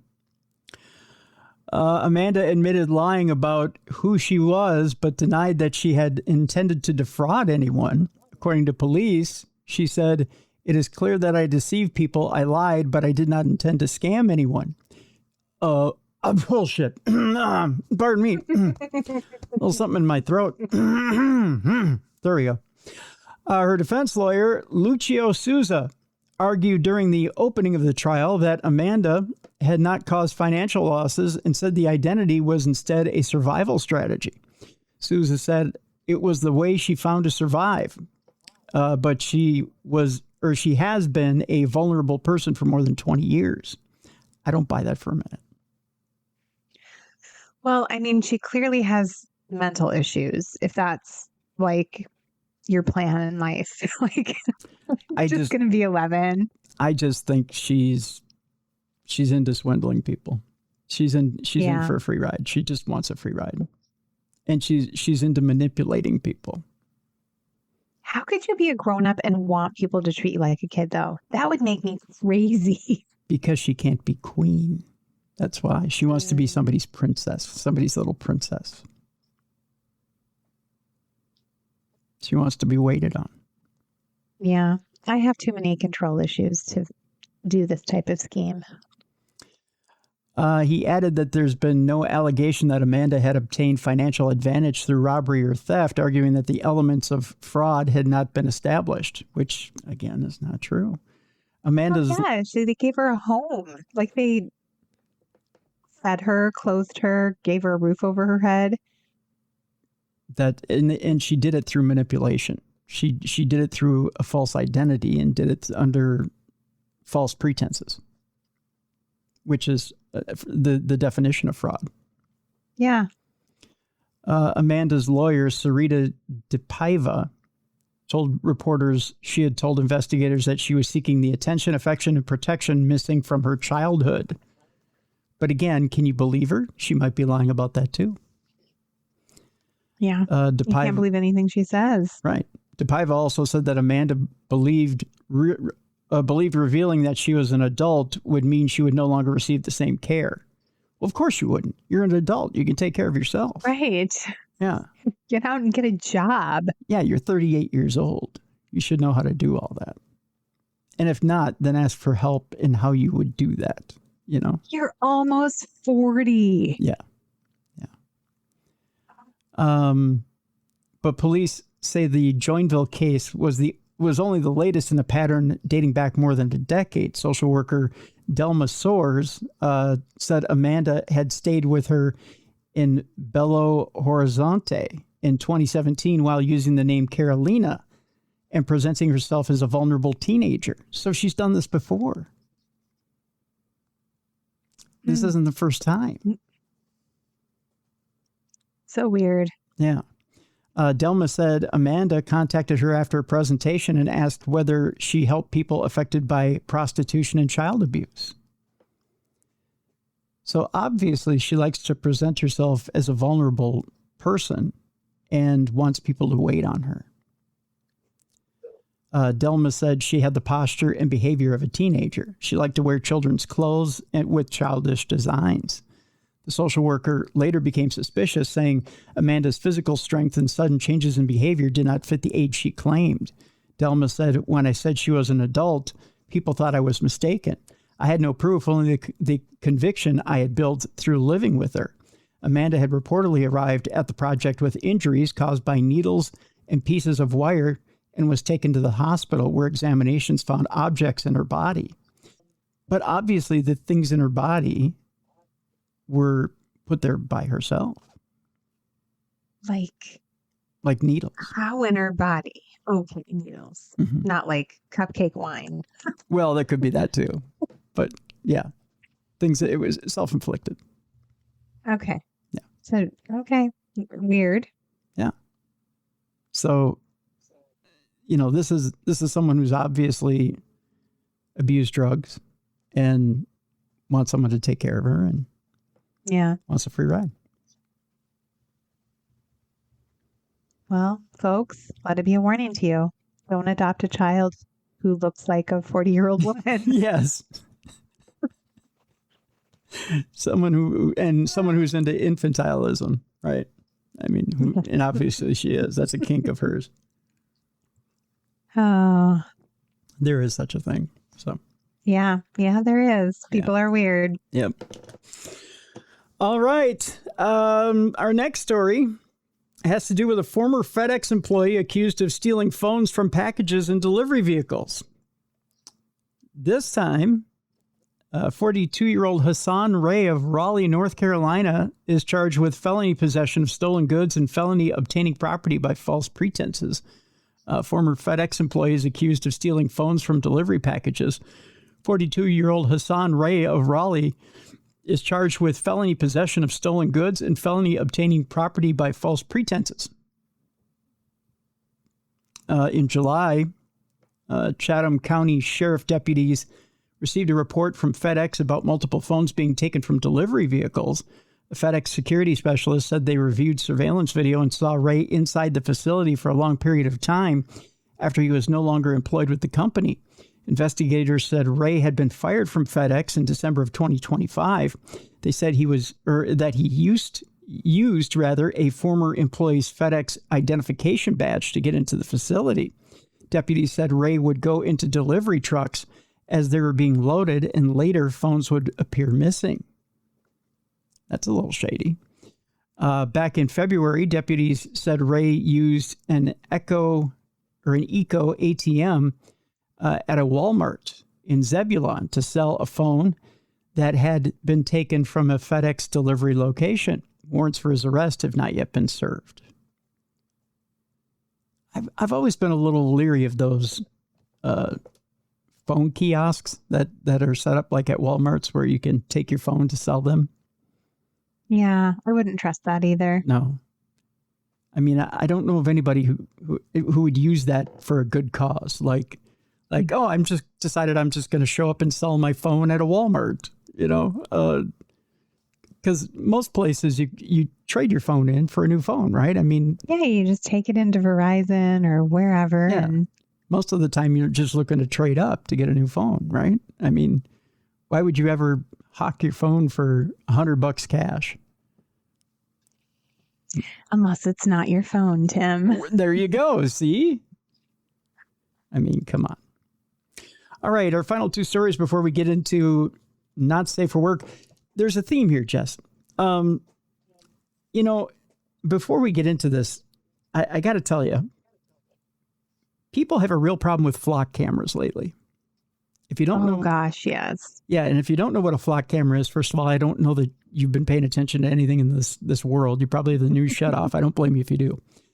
But flock cameras are these cameras that are out in traffic, and they're supposed to just read your license plates, right? And then they convey the license plate numbers back to authorities. And we're a little leery as to what exactly that is for, right? Some people say that flock cameras are there to catch speeders. Some people say that they're there to just gather information. And what it's there to gather information for, we don't know. Is it a big brother thing, or what? Why do you need my license plate number? And it really speaks to how much we don't trust people in power in our government right now, because we are totally freaked out by it. Well, and we shouldn't. No. It seems like a lot of our information gets rated for no reason lately, whether it be by good sources or bad sources, or even indifferent. Right. So why have the government gather our information for seemingly no reason? Right. Yeah. I don't like it personally, but yeah, it doesn't seem like a good reason to me to have these cameras just gathering your license plate information, because your license plate is, of course, tied to your car, which is tied to your insurance, which is tied to valuable information. Basically, all your sensitive information is tied to your insurance. Right. And your insurance is required in most states. So there's a lot of problems with this. Just a lot of problems all the way around. Well, I think there's been instances, too, where they've given people tickets and they weren't even the right car. Like, they weren't even in the state at the time. They were issuing tickets to people that had never even been around that flock camera. So they make errors, let's just say. The other thing that's going on in other states is that it's got out how much silver and gold are in a flock camera.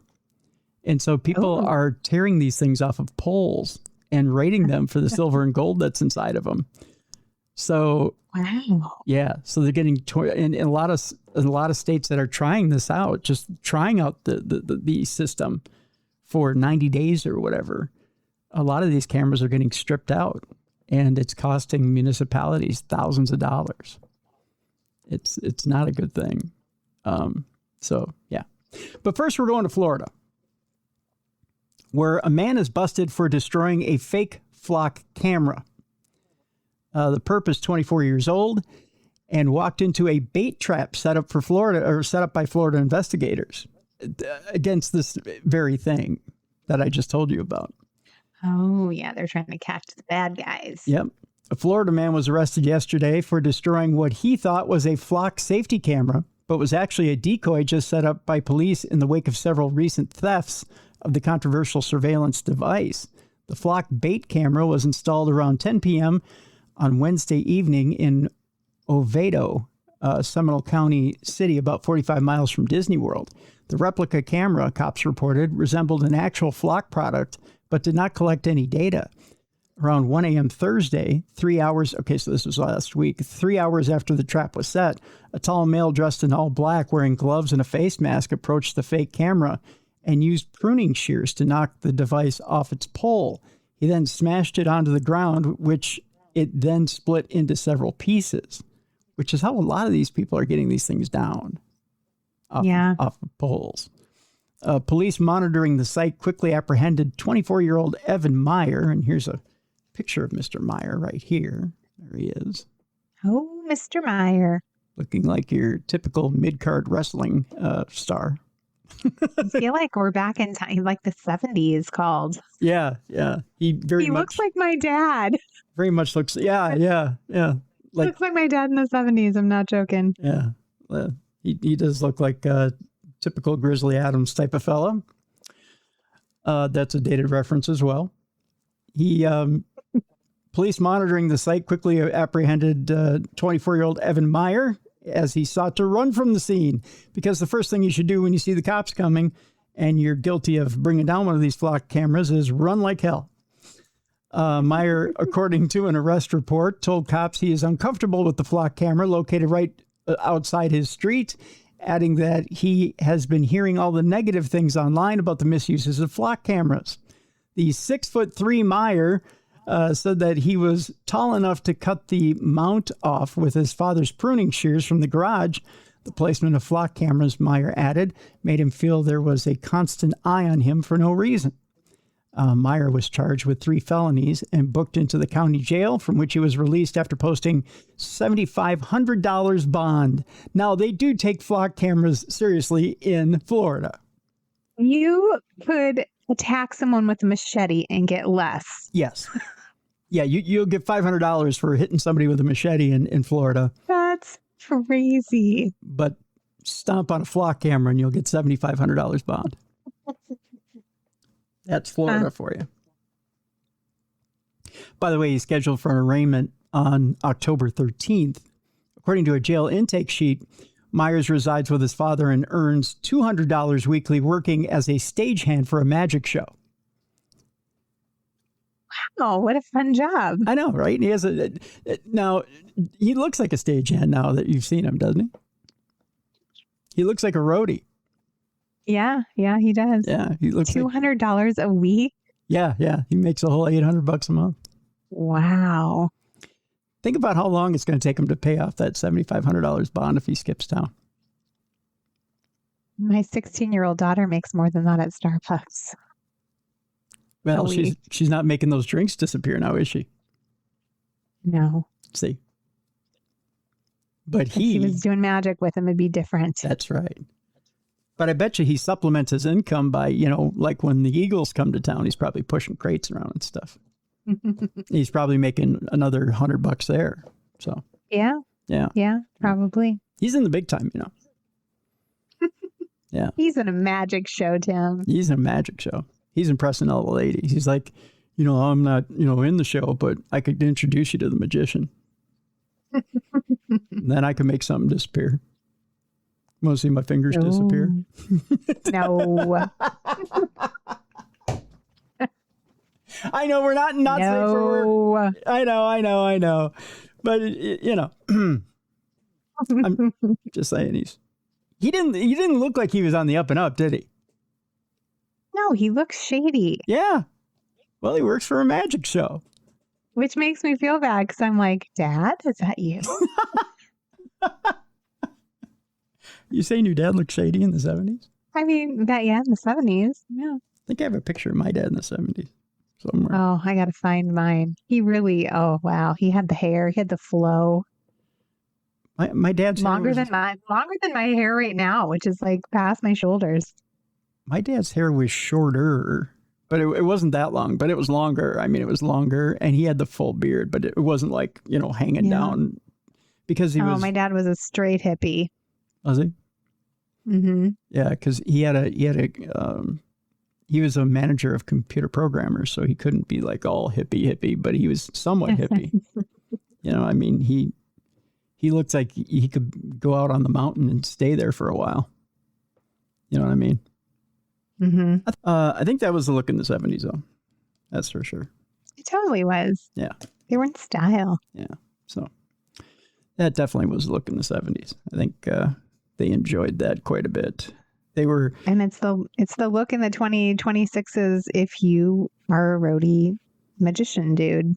That it is. That is so sad. I don't think I could ever grow my beard that long. It would drive me nuts. It drives me nuts when I let it grow out for 4 days, 5 days. I would totally have a big beard and I would put glitter in it. See, at one time I tried to let my chin hair grow out for about 7-8 days, and I was going to twist it up on 2 sides and I was going to grow out like big braids. I couldn't do it. It just got to be too much. It's got to get hot and then you get food in it. Well, it's not necessarily that. It's a feel thing. And now that I know that, I have the fibromyalgia going on, now I know what it is. Like I have sensations on my skin. It's a sensation on your skin thing. Because you do have sensations under here, and things get itchy. I can't stand itchy. Ooh, like you've got bugs crawling in there? Oh, it feels weird. No, there's not actual bugs crawling in there, but it's the itchiness. I can't stand the itchiness. Like when it's growing out, it itches all the time. I suppose. I mean, like your leg hair as a woman, it gets itchy like that. Yeah. See? And prickly like a porcupine. Like it's just. Yeah. But once it And gets it kind of hurts. once it gets long, it stops itching. Right. You don't have any sensation once it gets long. So No, but when it's in that kind of awkward phase, yeah, and you like have in between hair on your legs and you put on jeans and that's like pushing it into your skin and it kind of hurts. yeah. You either have to keep it shaved or just be hairy like a beast. Yep. There you go. See, you got it. Yeah. Yeah. Yeah. And some of these guys that are hairy like a beast, I mean, God love them, but I can't do it. I don't have the patience. No. I can't. Our second flock camera story actually, well, let's just say it has a little ha-ha funny to it. You might have seen this online this past week, so it's not a total surprise. Okay. But I believe, there we go. This is in front of the San Diego City Council meeting, and I'll play this for you. This happened on August 19th. Darth Vader stood out in front of the San Diego City Council meeting, and he stood out in support of flock cameras. So we'll play the clip here, and you can hear why Darth Vader says flock cameras are a good thing, and why the San Diego City Council meeting in the San Diego City Council should keep flock cameras, and why they should not take them down, why they should hold on to them and stay the course. Here's Darth Vader now in front of the San Diego City Council.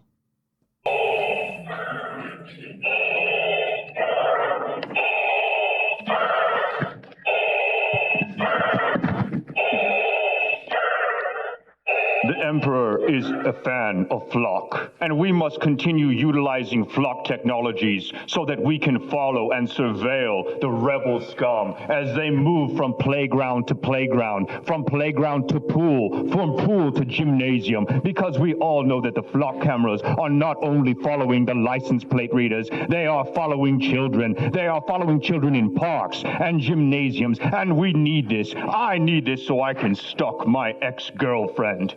Also, it should be known that the people of this town, the pools that want their storm drains cleared, they should not have their storm drains cleared. Because in order to do that, we will have to raise taxes. And how will the people trust this city council when this city council continues to vote for surveillance technology that imprisons them? Miss Campbell, you must work on your Jedi mind tricks. Do it like this. And when you do it, make sure that when you're double speaking them into telling them that police services have become more humanitarian, make sure that you don't emphasize the detail that you put a ban on camping. You put a ban. You made criminalizing homelessness illegal, and that is why there is no such thing as humanitarian policing for the homeless, because we have effectively criminalized homelessness, which is good. Now we can staff, now we can fill our jails with free prison labor, especially like that of the Otay Mason Detention Center, where they are making $1 a day for working for 12 hours. And there have been, yes, and this is good. This is what the Emperor needs. This technology will help us find the rebel scum and their hidden base on Hoth.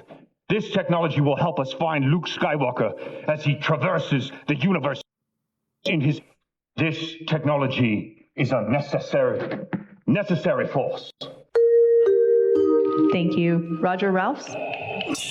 Is Roger Ralphs present? I just love how they go, thank you, Roger Ralphs. Is Roger Ralphs present?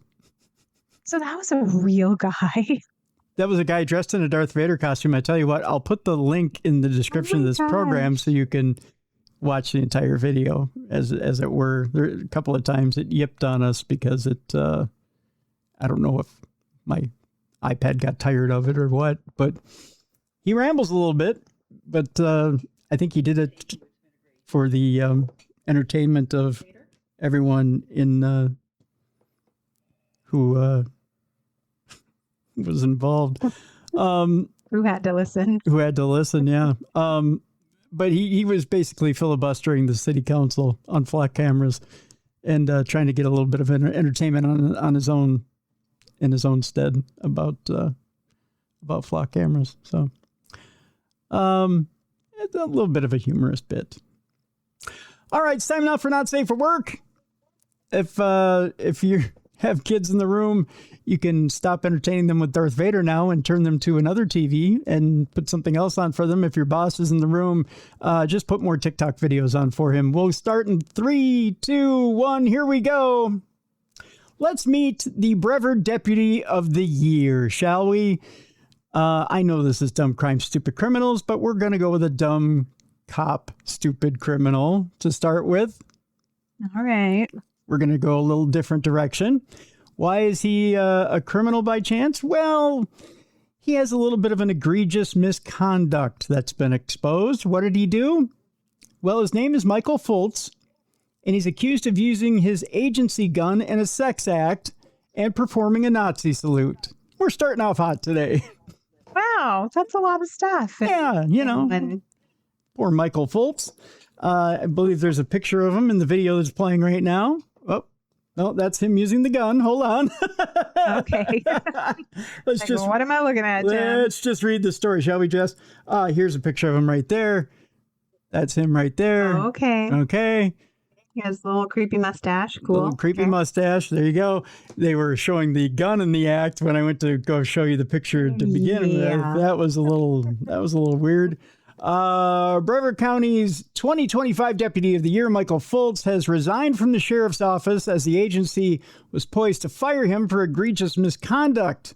Records obtained by News 6 reveal sheriff's office investigators obtained images of Fultz replacing a gun in his ex-girl, or for placing, not replacing, but placing.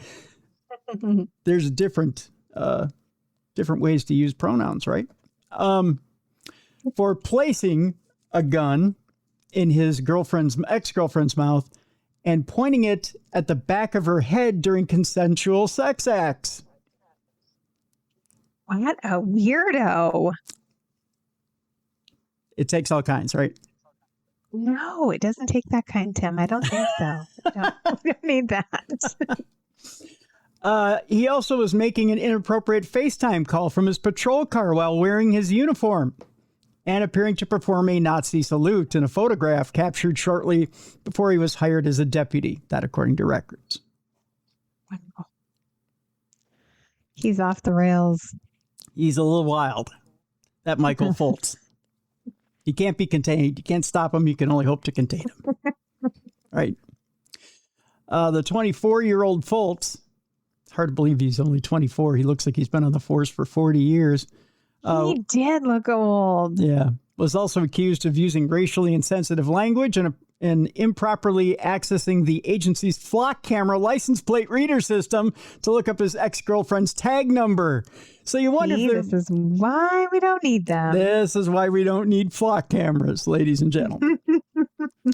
When Fultz was pulled over by a Florida Highway Patrol trooper in February for allegedly speeding 111 miles per hour on his motorcycle while off duty, the deputy was issued a civil citation instead of being arrested for a misdemeanor under Florida's super speeder law. So he should have been tagged, and more than tagged. I mean, he should have gotten, he should have got a misdemeanor. Instead, he just got a civil citation. After Sheriff Wayne Ivey signed off on an internal investigation in May and expressed his intent to terminate the Deputy of the Year, Fultz resigned. First and foremost, he says, I want to apologize to the Brevard County Sheriff's Office, the men and women I served alongside my family, and the citizens of Brevard County for the embarrassment and negative attention my actions have caused. Fultz wrote in a statement to News 6, becoming a deputy was a dream of mine, and I will always be grateful to Sheriff Ivey and the BCSO for giving me the opportunity to fulfill that dream. Evidently, he had a few other dreams that he fulfilled while he was in office. Go Fultz. There's a series of bad choices made there. Yeah, just a few. Just one or two. The Brevard County Sheriff's Office hired Fultz as a probationary deputy in September of 2024. 7 months later, in April of 2025, Fultz fatally shot a suicidal man who charged at him with a knife. As the deputy responded to a disturbance at the man's home, that incident prompted the sheriff to honor Fultz as the 2025 Deputy of the Year.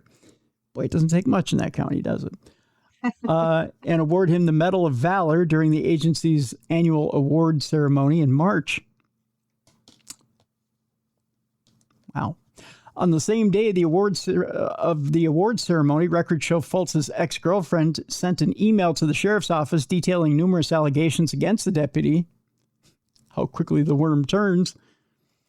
My intention is in providing this information is not to pursue personal retaliation, but to ensure this agency is aware of conduct that, in my understanding, may conflict with departmental policies of professional standards, the email stated.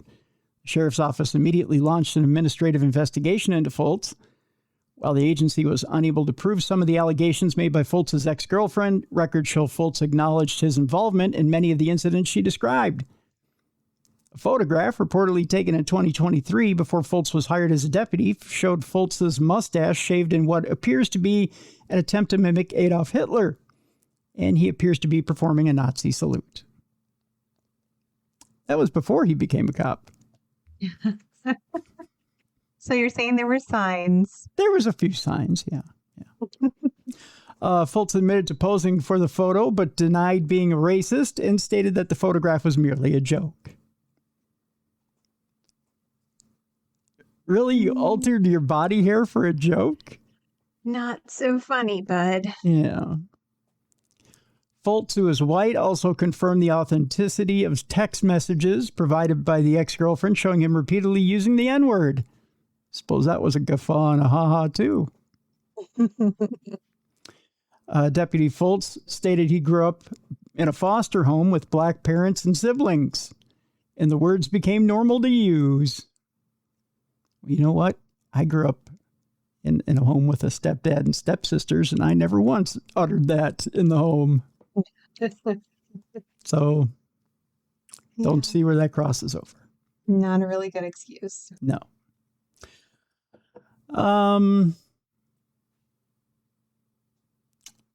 Deputy Fultz agreed that as a law enforcement officer, he should not use any words or slurs that are derogatory, even if that is not his intention. Deputy Fultz also denied ever hearing any other BCSO deputies use the word or make racially motivated jokes. Fultz confirmed images provided by his ex-girlfriend and showed him putting a gun in her mouth and pointing it at the back of her head while they were having sex.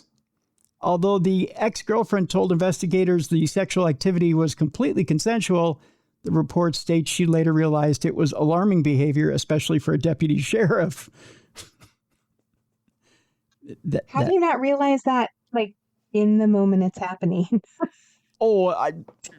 You should, right? Sorry. Yeah. That's weird. Yeah, that's a little alarming. Yeah. Fultz told investigators the gun used in the sex acts was his personally owned firearm. But the sheriff's investigators said the weapon resembled the agency-issued handgun assigned to Fultz immediately after the April 2025 fatal shooting. Deputy Fultz admitted to ignoring all firearm safety training that he had received. That's the thing he said you got me on.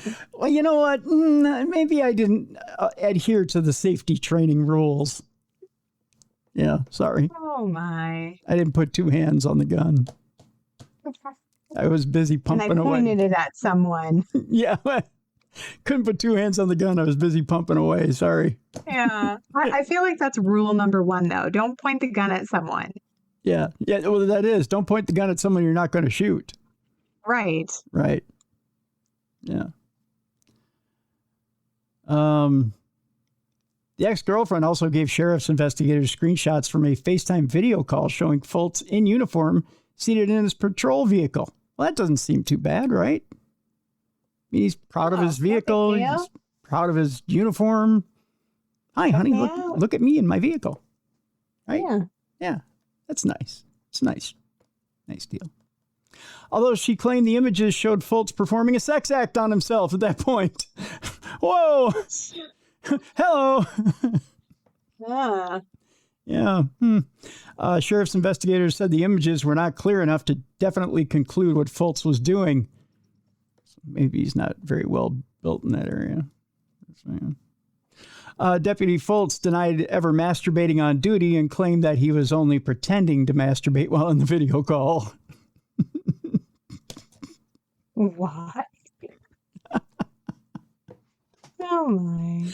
Foltz's ex-girlfriend told investigators that Foltz once discussed watching her on the agency's flock camera license plate reader system, but she did not know for certain whether he had tracked her vehicle's location. When sheriff's investigators later audited the agency's flock system, they determined Foltz had searched his ex-girlfriend's license plate on one occasion prior to the start of his shift. The flock search was documented as being for investigation purposes.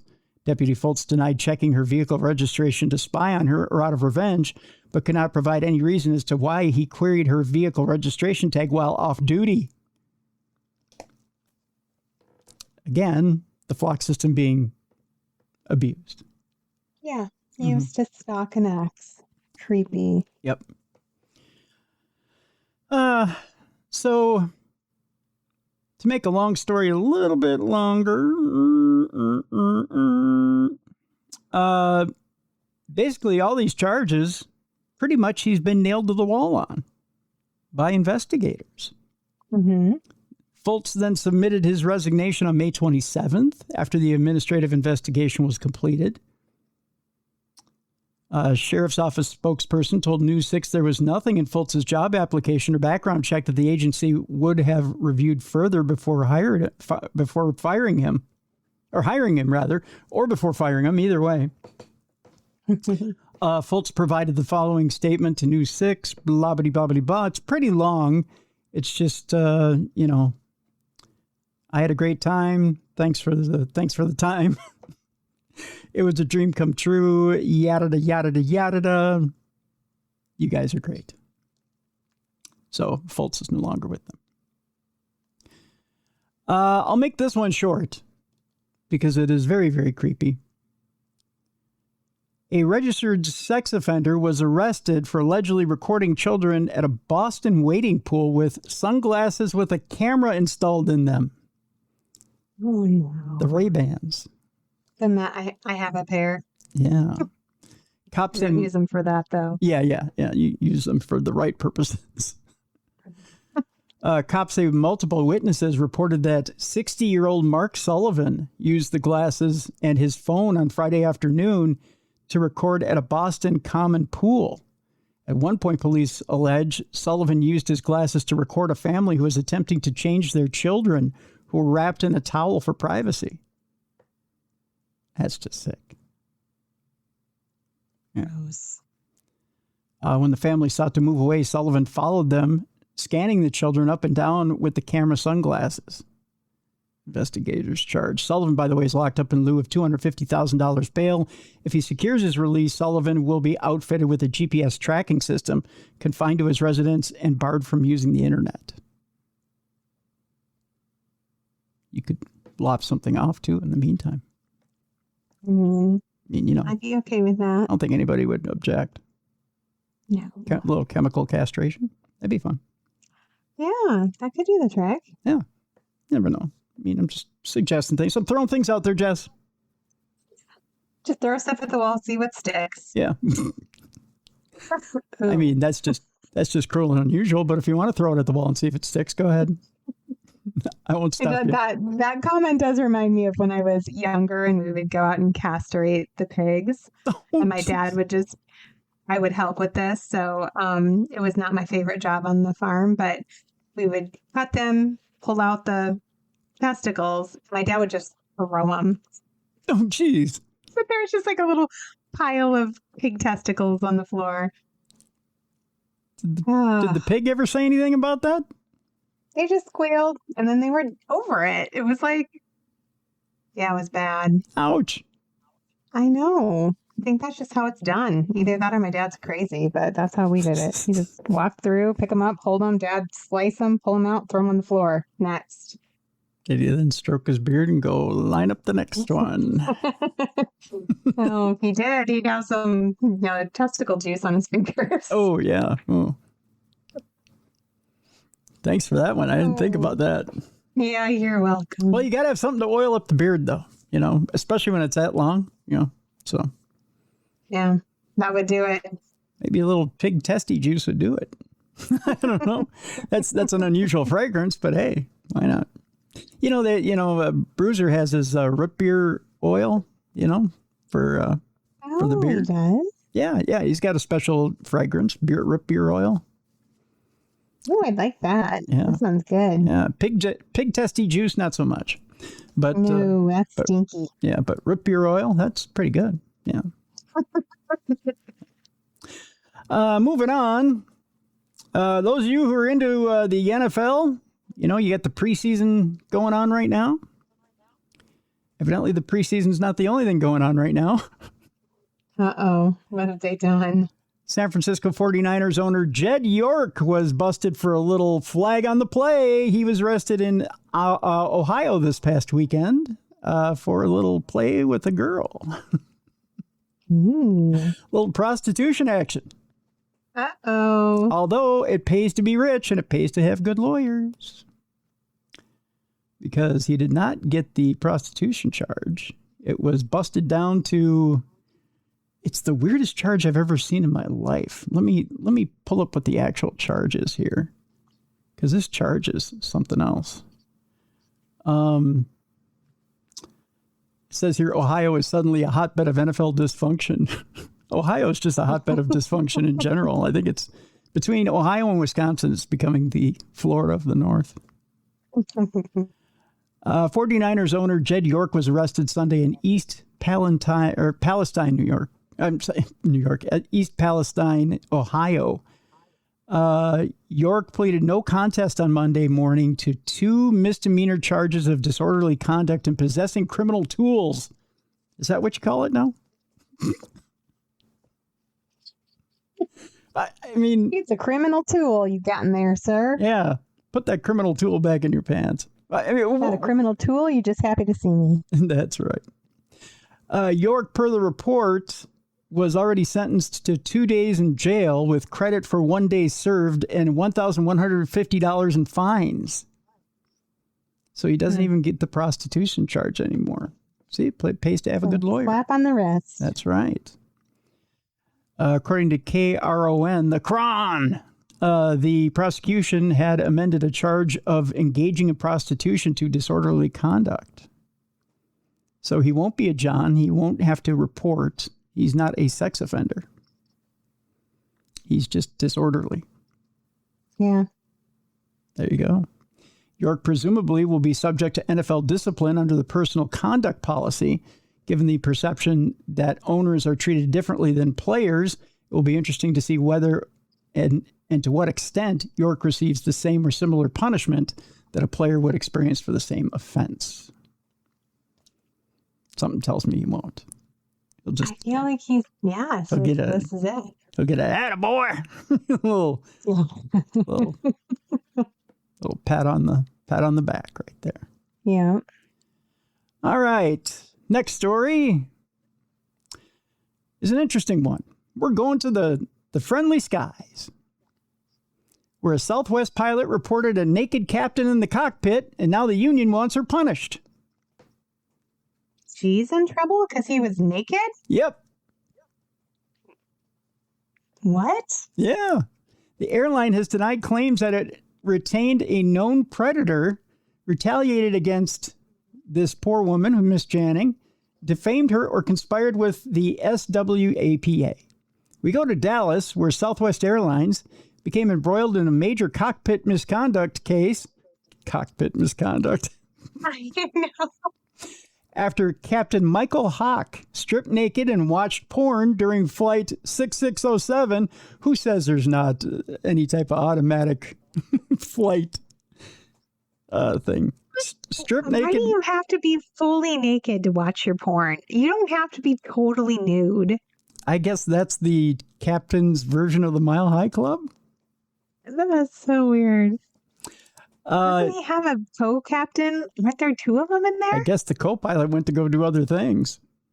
Or the co-pilot was helping? I mean, I hope the co-pilot was like not in. Evidently, the co-pilot didn't have any issues.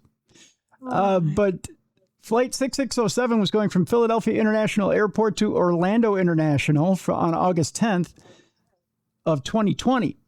Hawk later pleaded guilty to a federal crime because evidently they don't like it when you strip naked and jerk the gherkin from Philly to Orlando.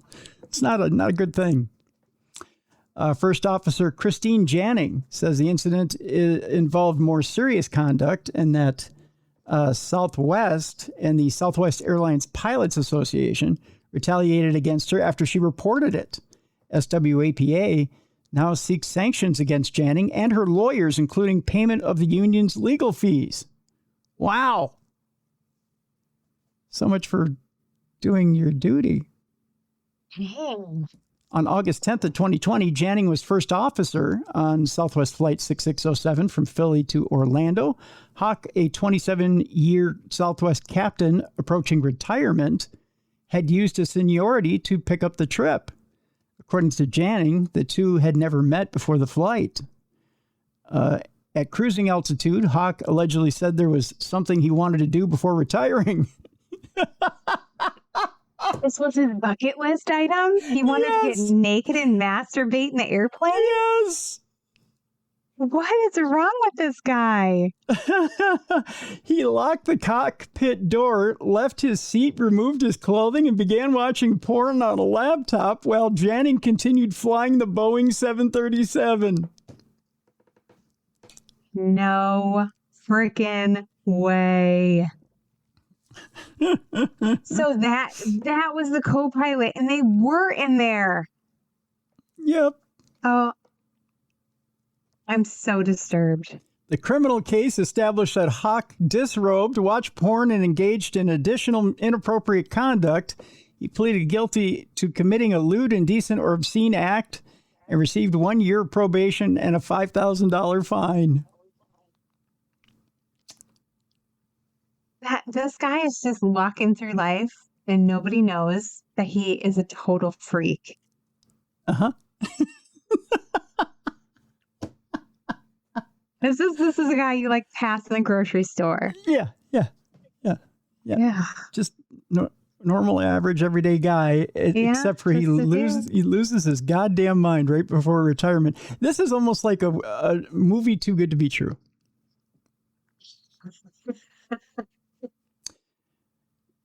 Makes you wonder how much radiation is up in the sky when we fly, right?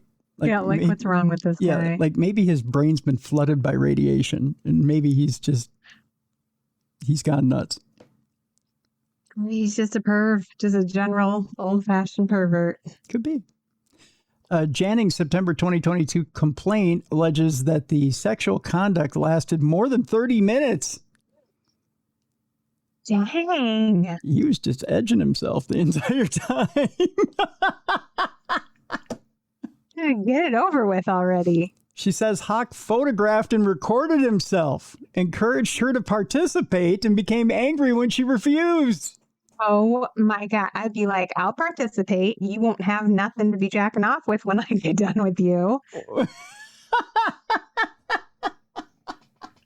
What the heck? This is like sexual assault to this woman. Yeah. Legit. Like, this is crazy. Yeah. She says she photographed him to preserve evidence while continuing to operate the aircraft. He was probably into that. Later complaints allege that Hawk blocked her exit, threatened to crash the aircraft if she resisted, and then threw the napkin he had used toward a waste bag, striking her arm and leaving it on the center pedestal. Ew. She got the cum shot from far away. Boom! Oh my God. And he threatened to crash the freaking plane? Threatened to crash the plane. All these poor passengers have no idea. Yep. Hawk described the incident as a consensual prank that got out of hand. I don't think so. No. His lawyer claimed Janning encouraged him to fly naked and denied that he masturbated. Wow. I feel like they could prove that just by seeing the Kleenex or the napkin. There's no way I'd handle that. No. Put it in an evidence bag. Janning reported the incident to Southwest Employee Relations. She says Southwest told her 6 days later that it would not conduct an internal investigation because Hawk had retired. Huh. How convenient. Evidently, he beat the clock. He beat something else, too, but he beat the clock. Yeah, right in front of her. You know, you take the L out of that, and that's what he was doing in the cockpit. She met with the FBI on December 2nd. 1 week later, Southwest removed her from flying while she was in Denver. The chief pilot cited Section 2C of the pilot contract, which covers removal for a possible offense, questionable occurrence, or fitness for duty issue. Jannings says the wording made it appear that she might be under investigation or considered psychologically unfit to fly. She also alleges that the letter circulated to more than 25 Southwest or SWAPA employees and included her home address. So they let everybody know. This is so disturbing. Yeah. I don't think I'm ever going to fly Southwest again. She says also she remained grounded for about 105 days, lost flight currency and recurrent training, and was underpaid by nearly $30,000. She returned to the line on March of 2021. Huh. There were also other complaints about Hawk. I tell you what, I'll post this story so you can read the rest of it. It's quite detailed, but yes, there were other complaints about Hawk as well. This wasn't the first one. So it's an interesting story. So bad, Tim. Yeah. It's pretty bad, isn't it? But I do want to get to the rest of our stories before we have to end today.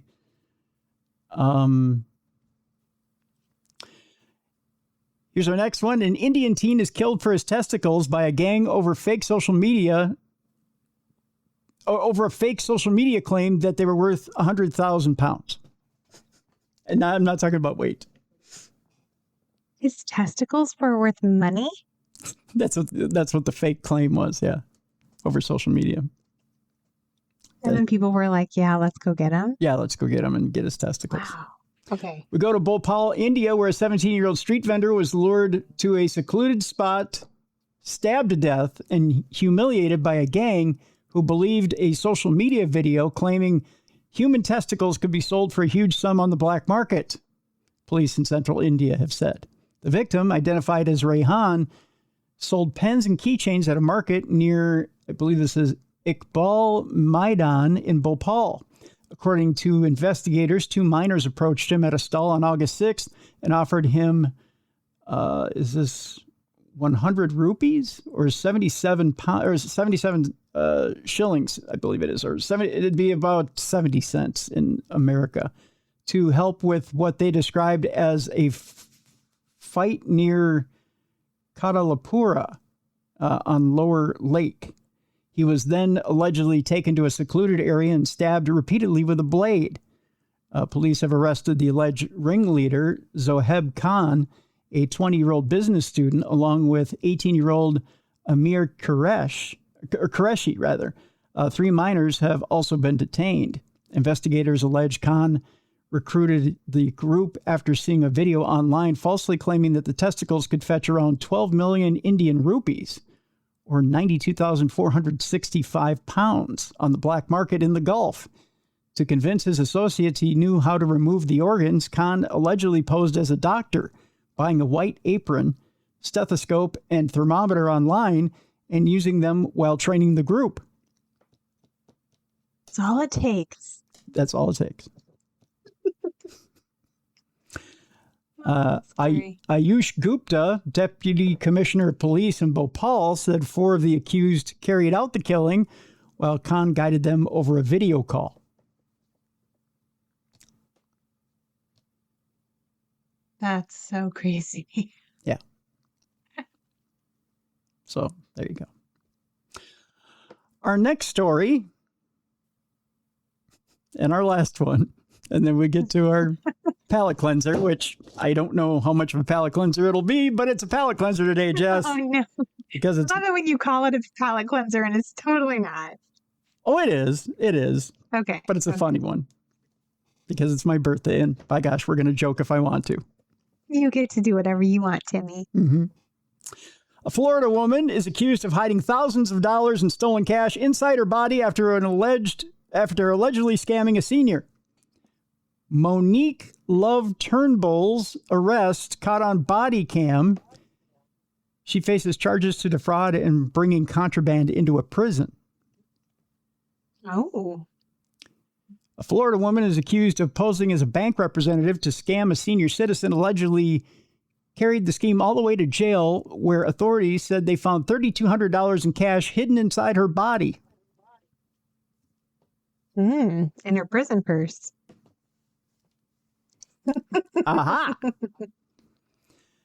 31-year-old Monique Love Turnbull of Miami was arrested after Martin County Sheriff's Office deputies allege she showed up to a senior citizen's home pretending to work for the alleged victim's bank.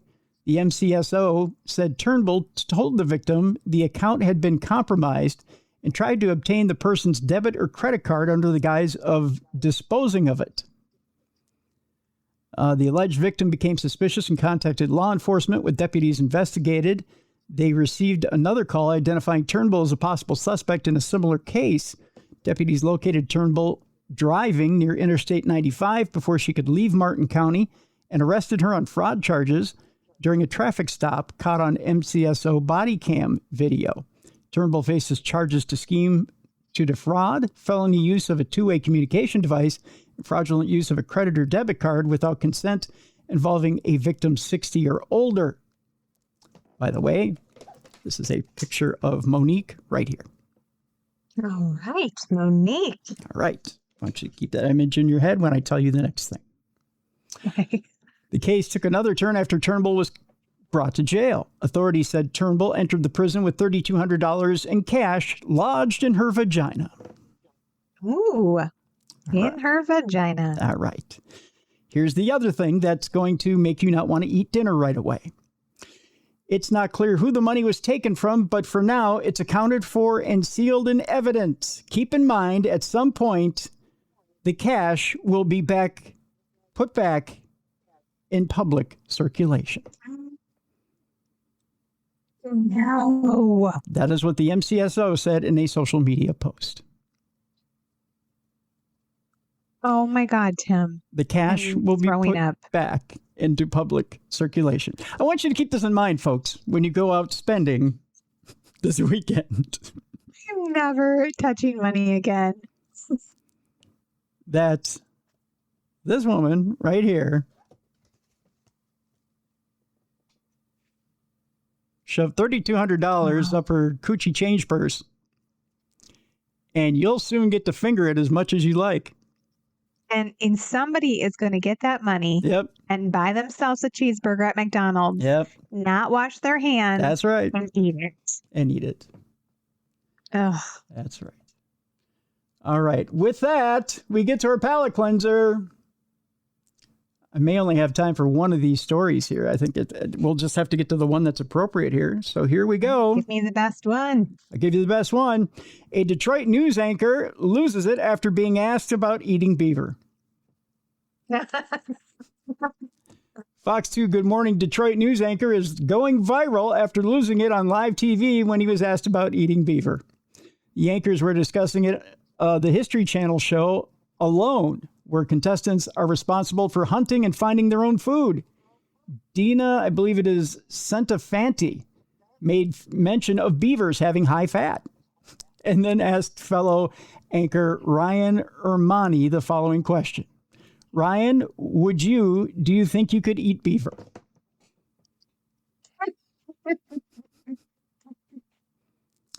Ryan Ermani at that point cannot keep it together.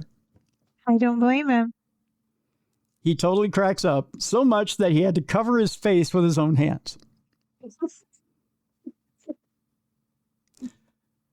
Clearly, Ermani was thinking of something else at that point. He wasn't thinking of the animal, or maybe he was. Hello.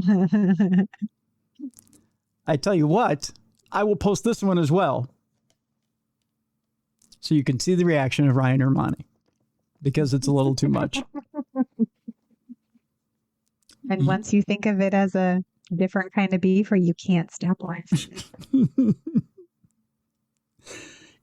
Put it this way, it's curtains for Ryan Ermani once he hears about the beaver. Yep. Wonder if he got in trouble. Oh, I don't know. You know? For laughing, probably not. He made it pervy. But it's too funny. I'll tell you that. It is too funny. That'll do it for I blame today. the girl who asked. Would you eat beaver, Ryan? Would you eat beaver, Tim? Would I? Oh, in a minute, especially if I had to survive. Yeah. In fact, I'd eat it so good. If your life depended on it. Oh, of course. Yeah. I'd even eat it if my life didn't depend on it. I would eat it just to try it. You'd eat it just because it was a Saturday. That's right. I'd eat it just because it's on the menu. So, but that's me. I'd eat it because I'd eat it just because it's a pure pleasure. Because it's your favorite thing to eat. That's right. All right, folks, that'll do it for today. Now that I've buried myself plenty. Jess, you have, not only do you have your 3 books out there that we have links to in the description of this program, you also have a wonderful class out there as well. We do. I have an online course if you're interested in learning a little bit more about connecting with your inner intuition, your inner knowing, and using that to speak up for yourself. Or my books, or the newsletter you can sign up for. All kinds of good stuff on my website. That's right. All right, folks, tomorrow on the big program, Supernatural News, and then on Thursday, I'll give you a little bit of a hint. Should I give you a hint? Yes, you need to give us a hint. Come on. I'm trying to remember myself. The new meds are making me daffy here. Oh, no. You know what? I'm going to hold up. I'm going to hold off slightly. I'll just put it this way. It's a really good show. It's always a good show, Tim. Yes, that's right. So the birthday week continues. Good shows all week long. Tune in tomorrow for Supernatural News right here on the Best in Paranormal Podcasting. And thank you for watching and listening to the Best in True Crime Podcasting today. Thank you for tuning in to True Crime Tuesday.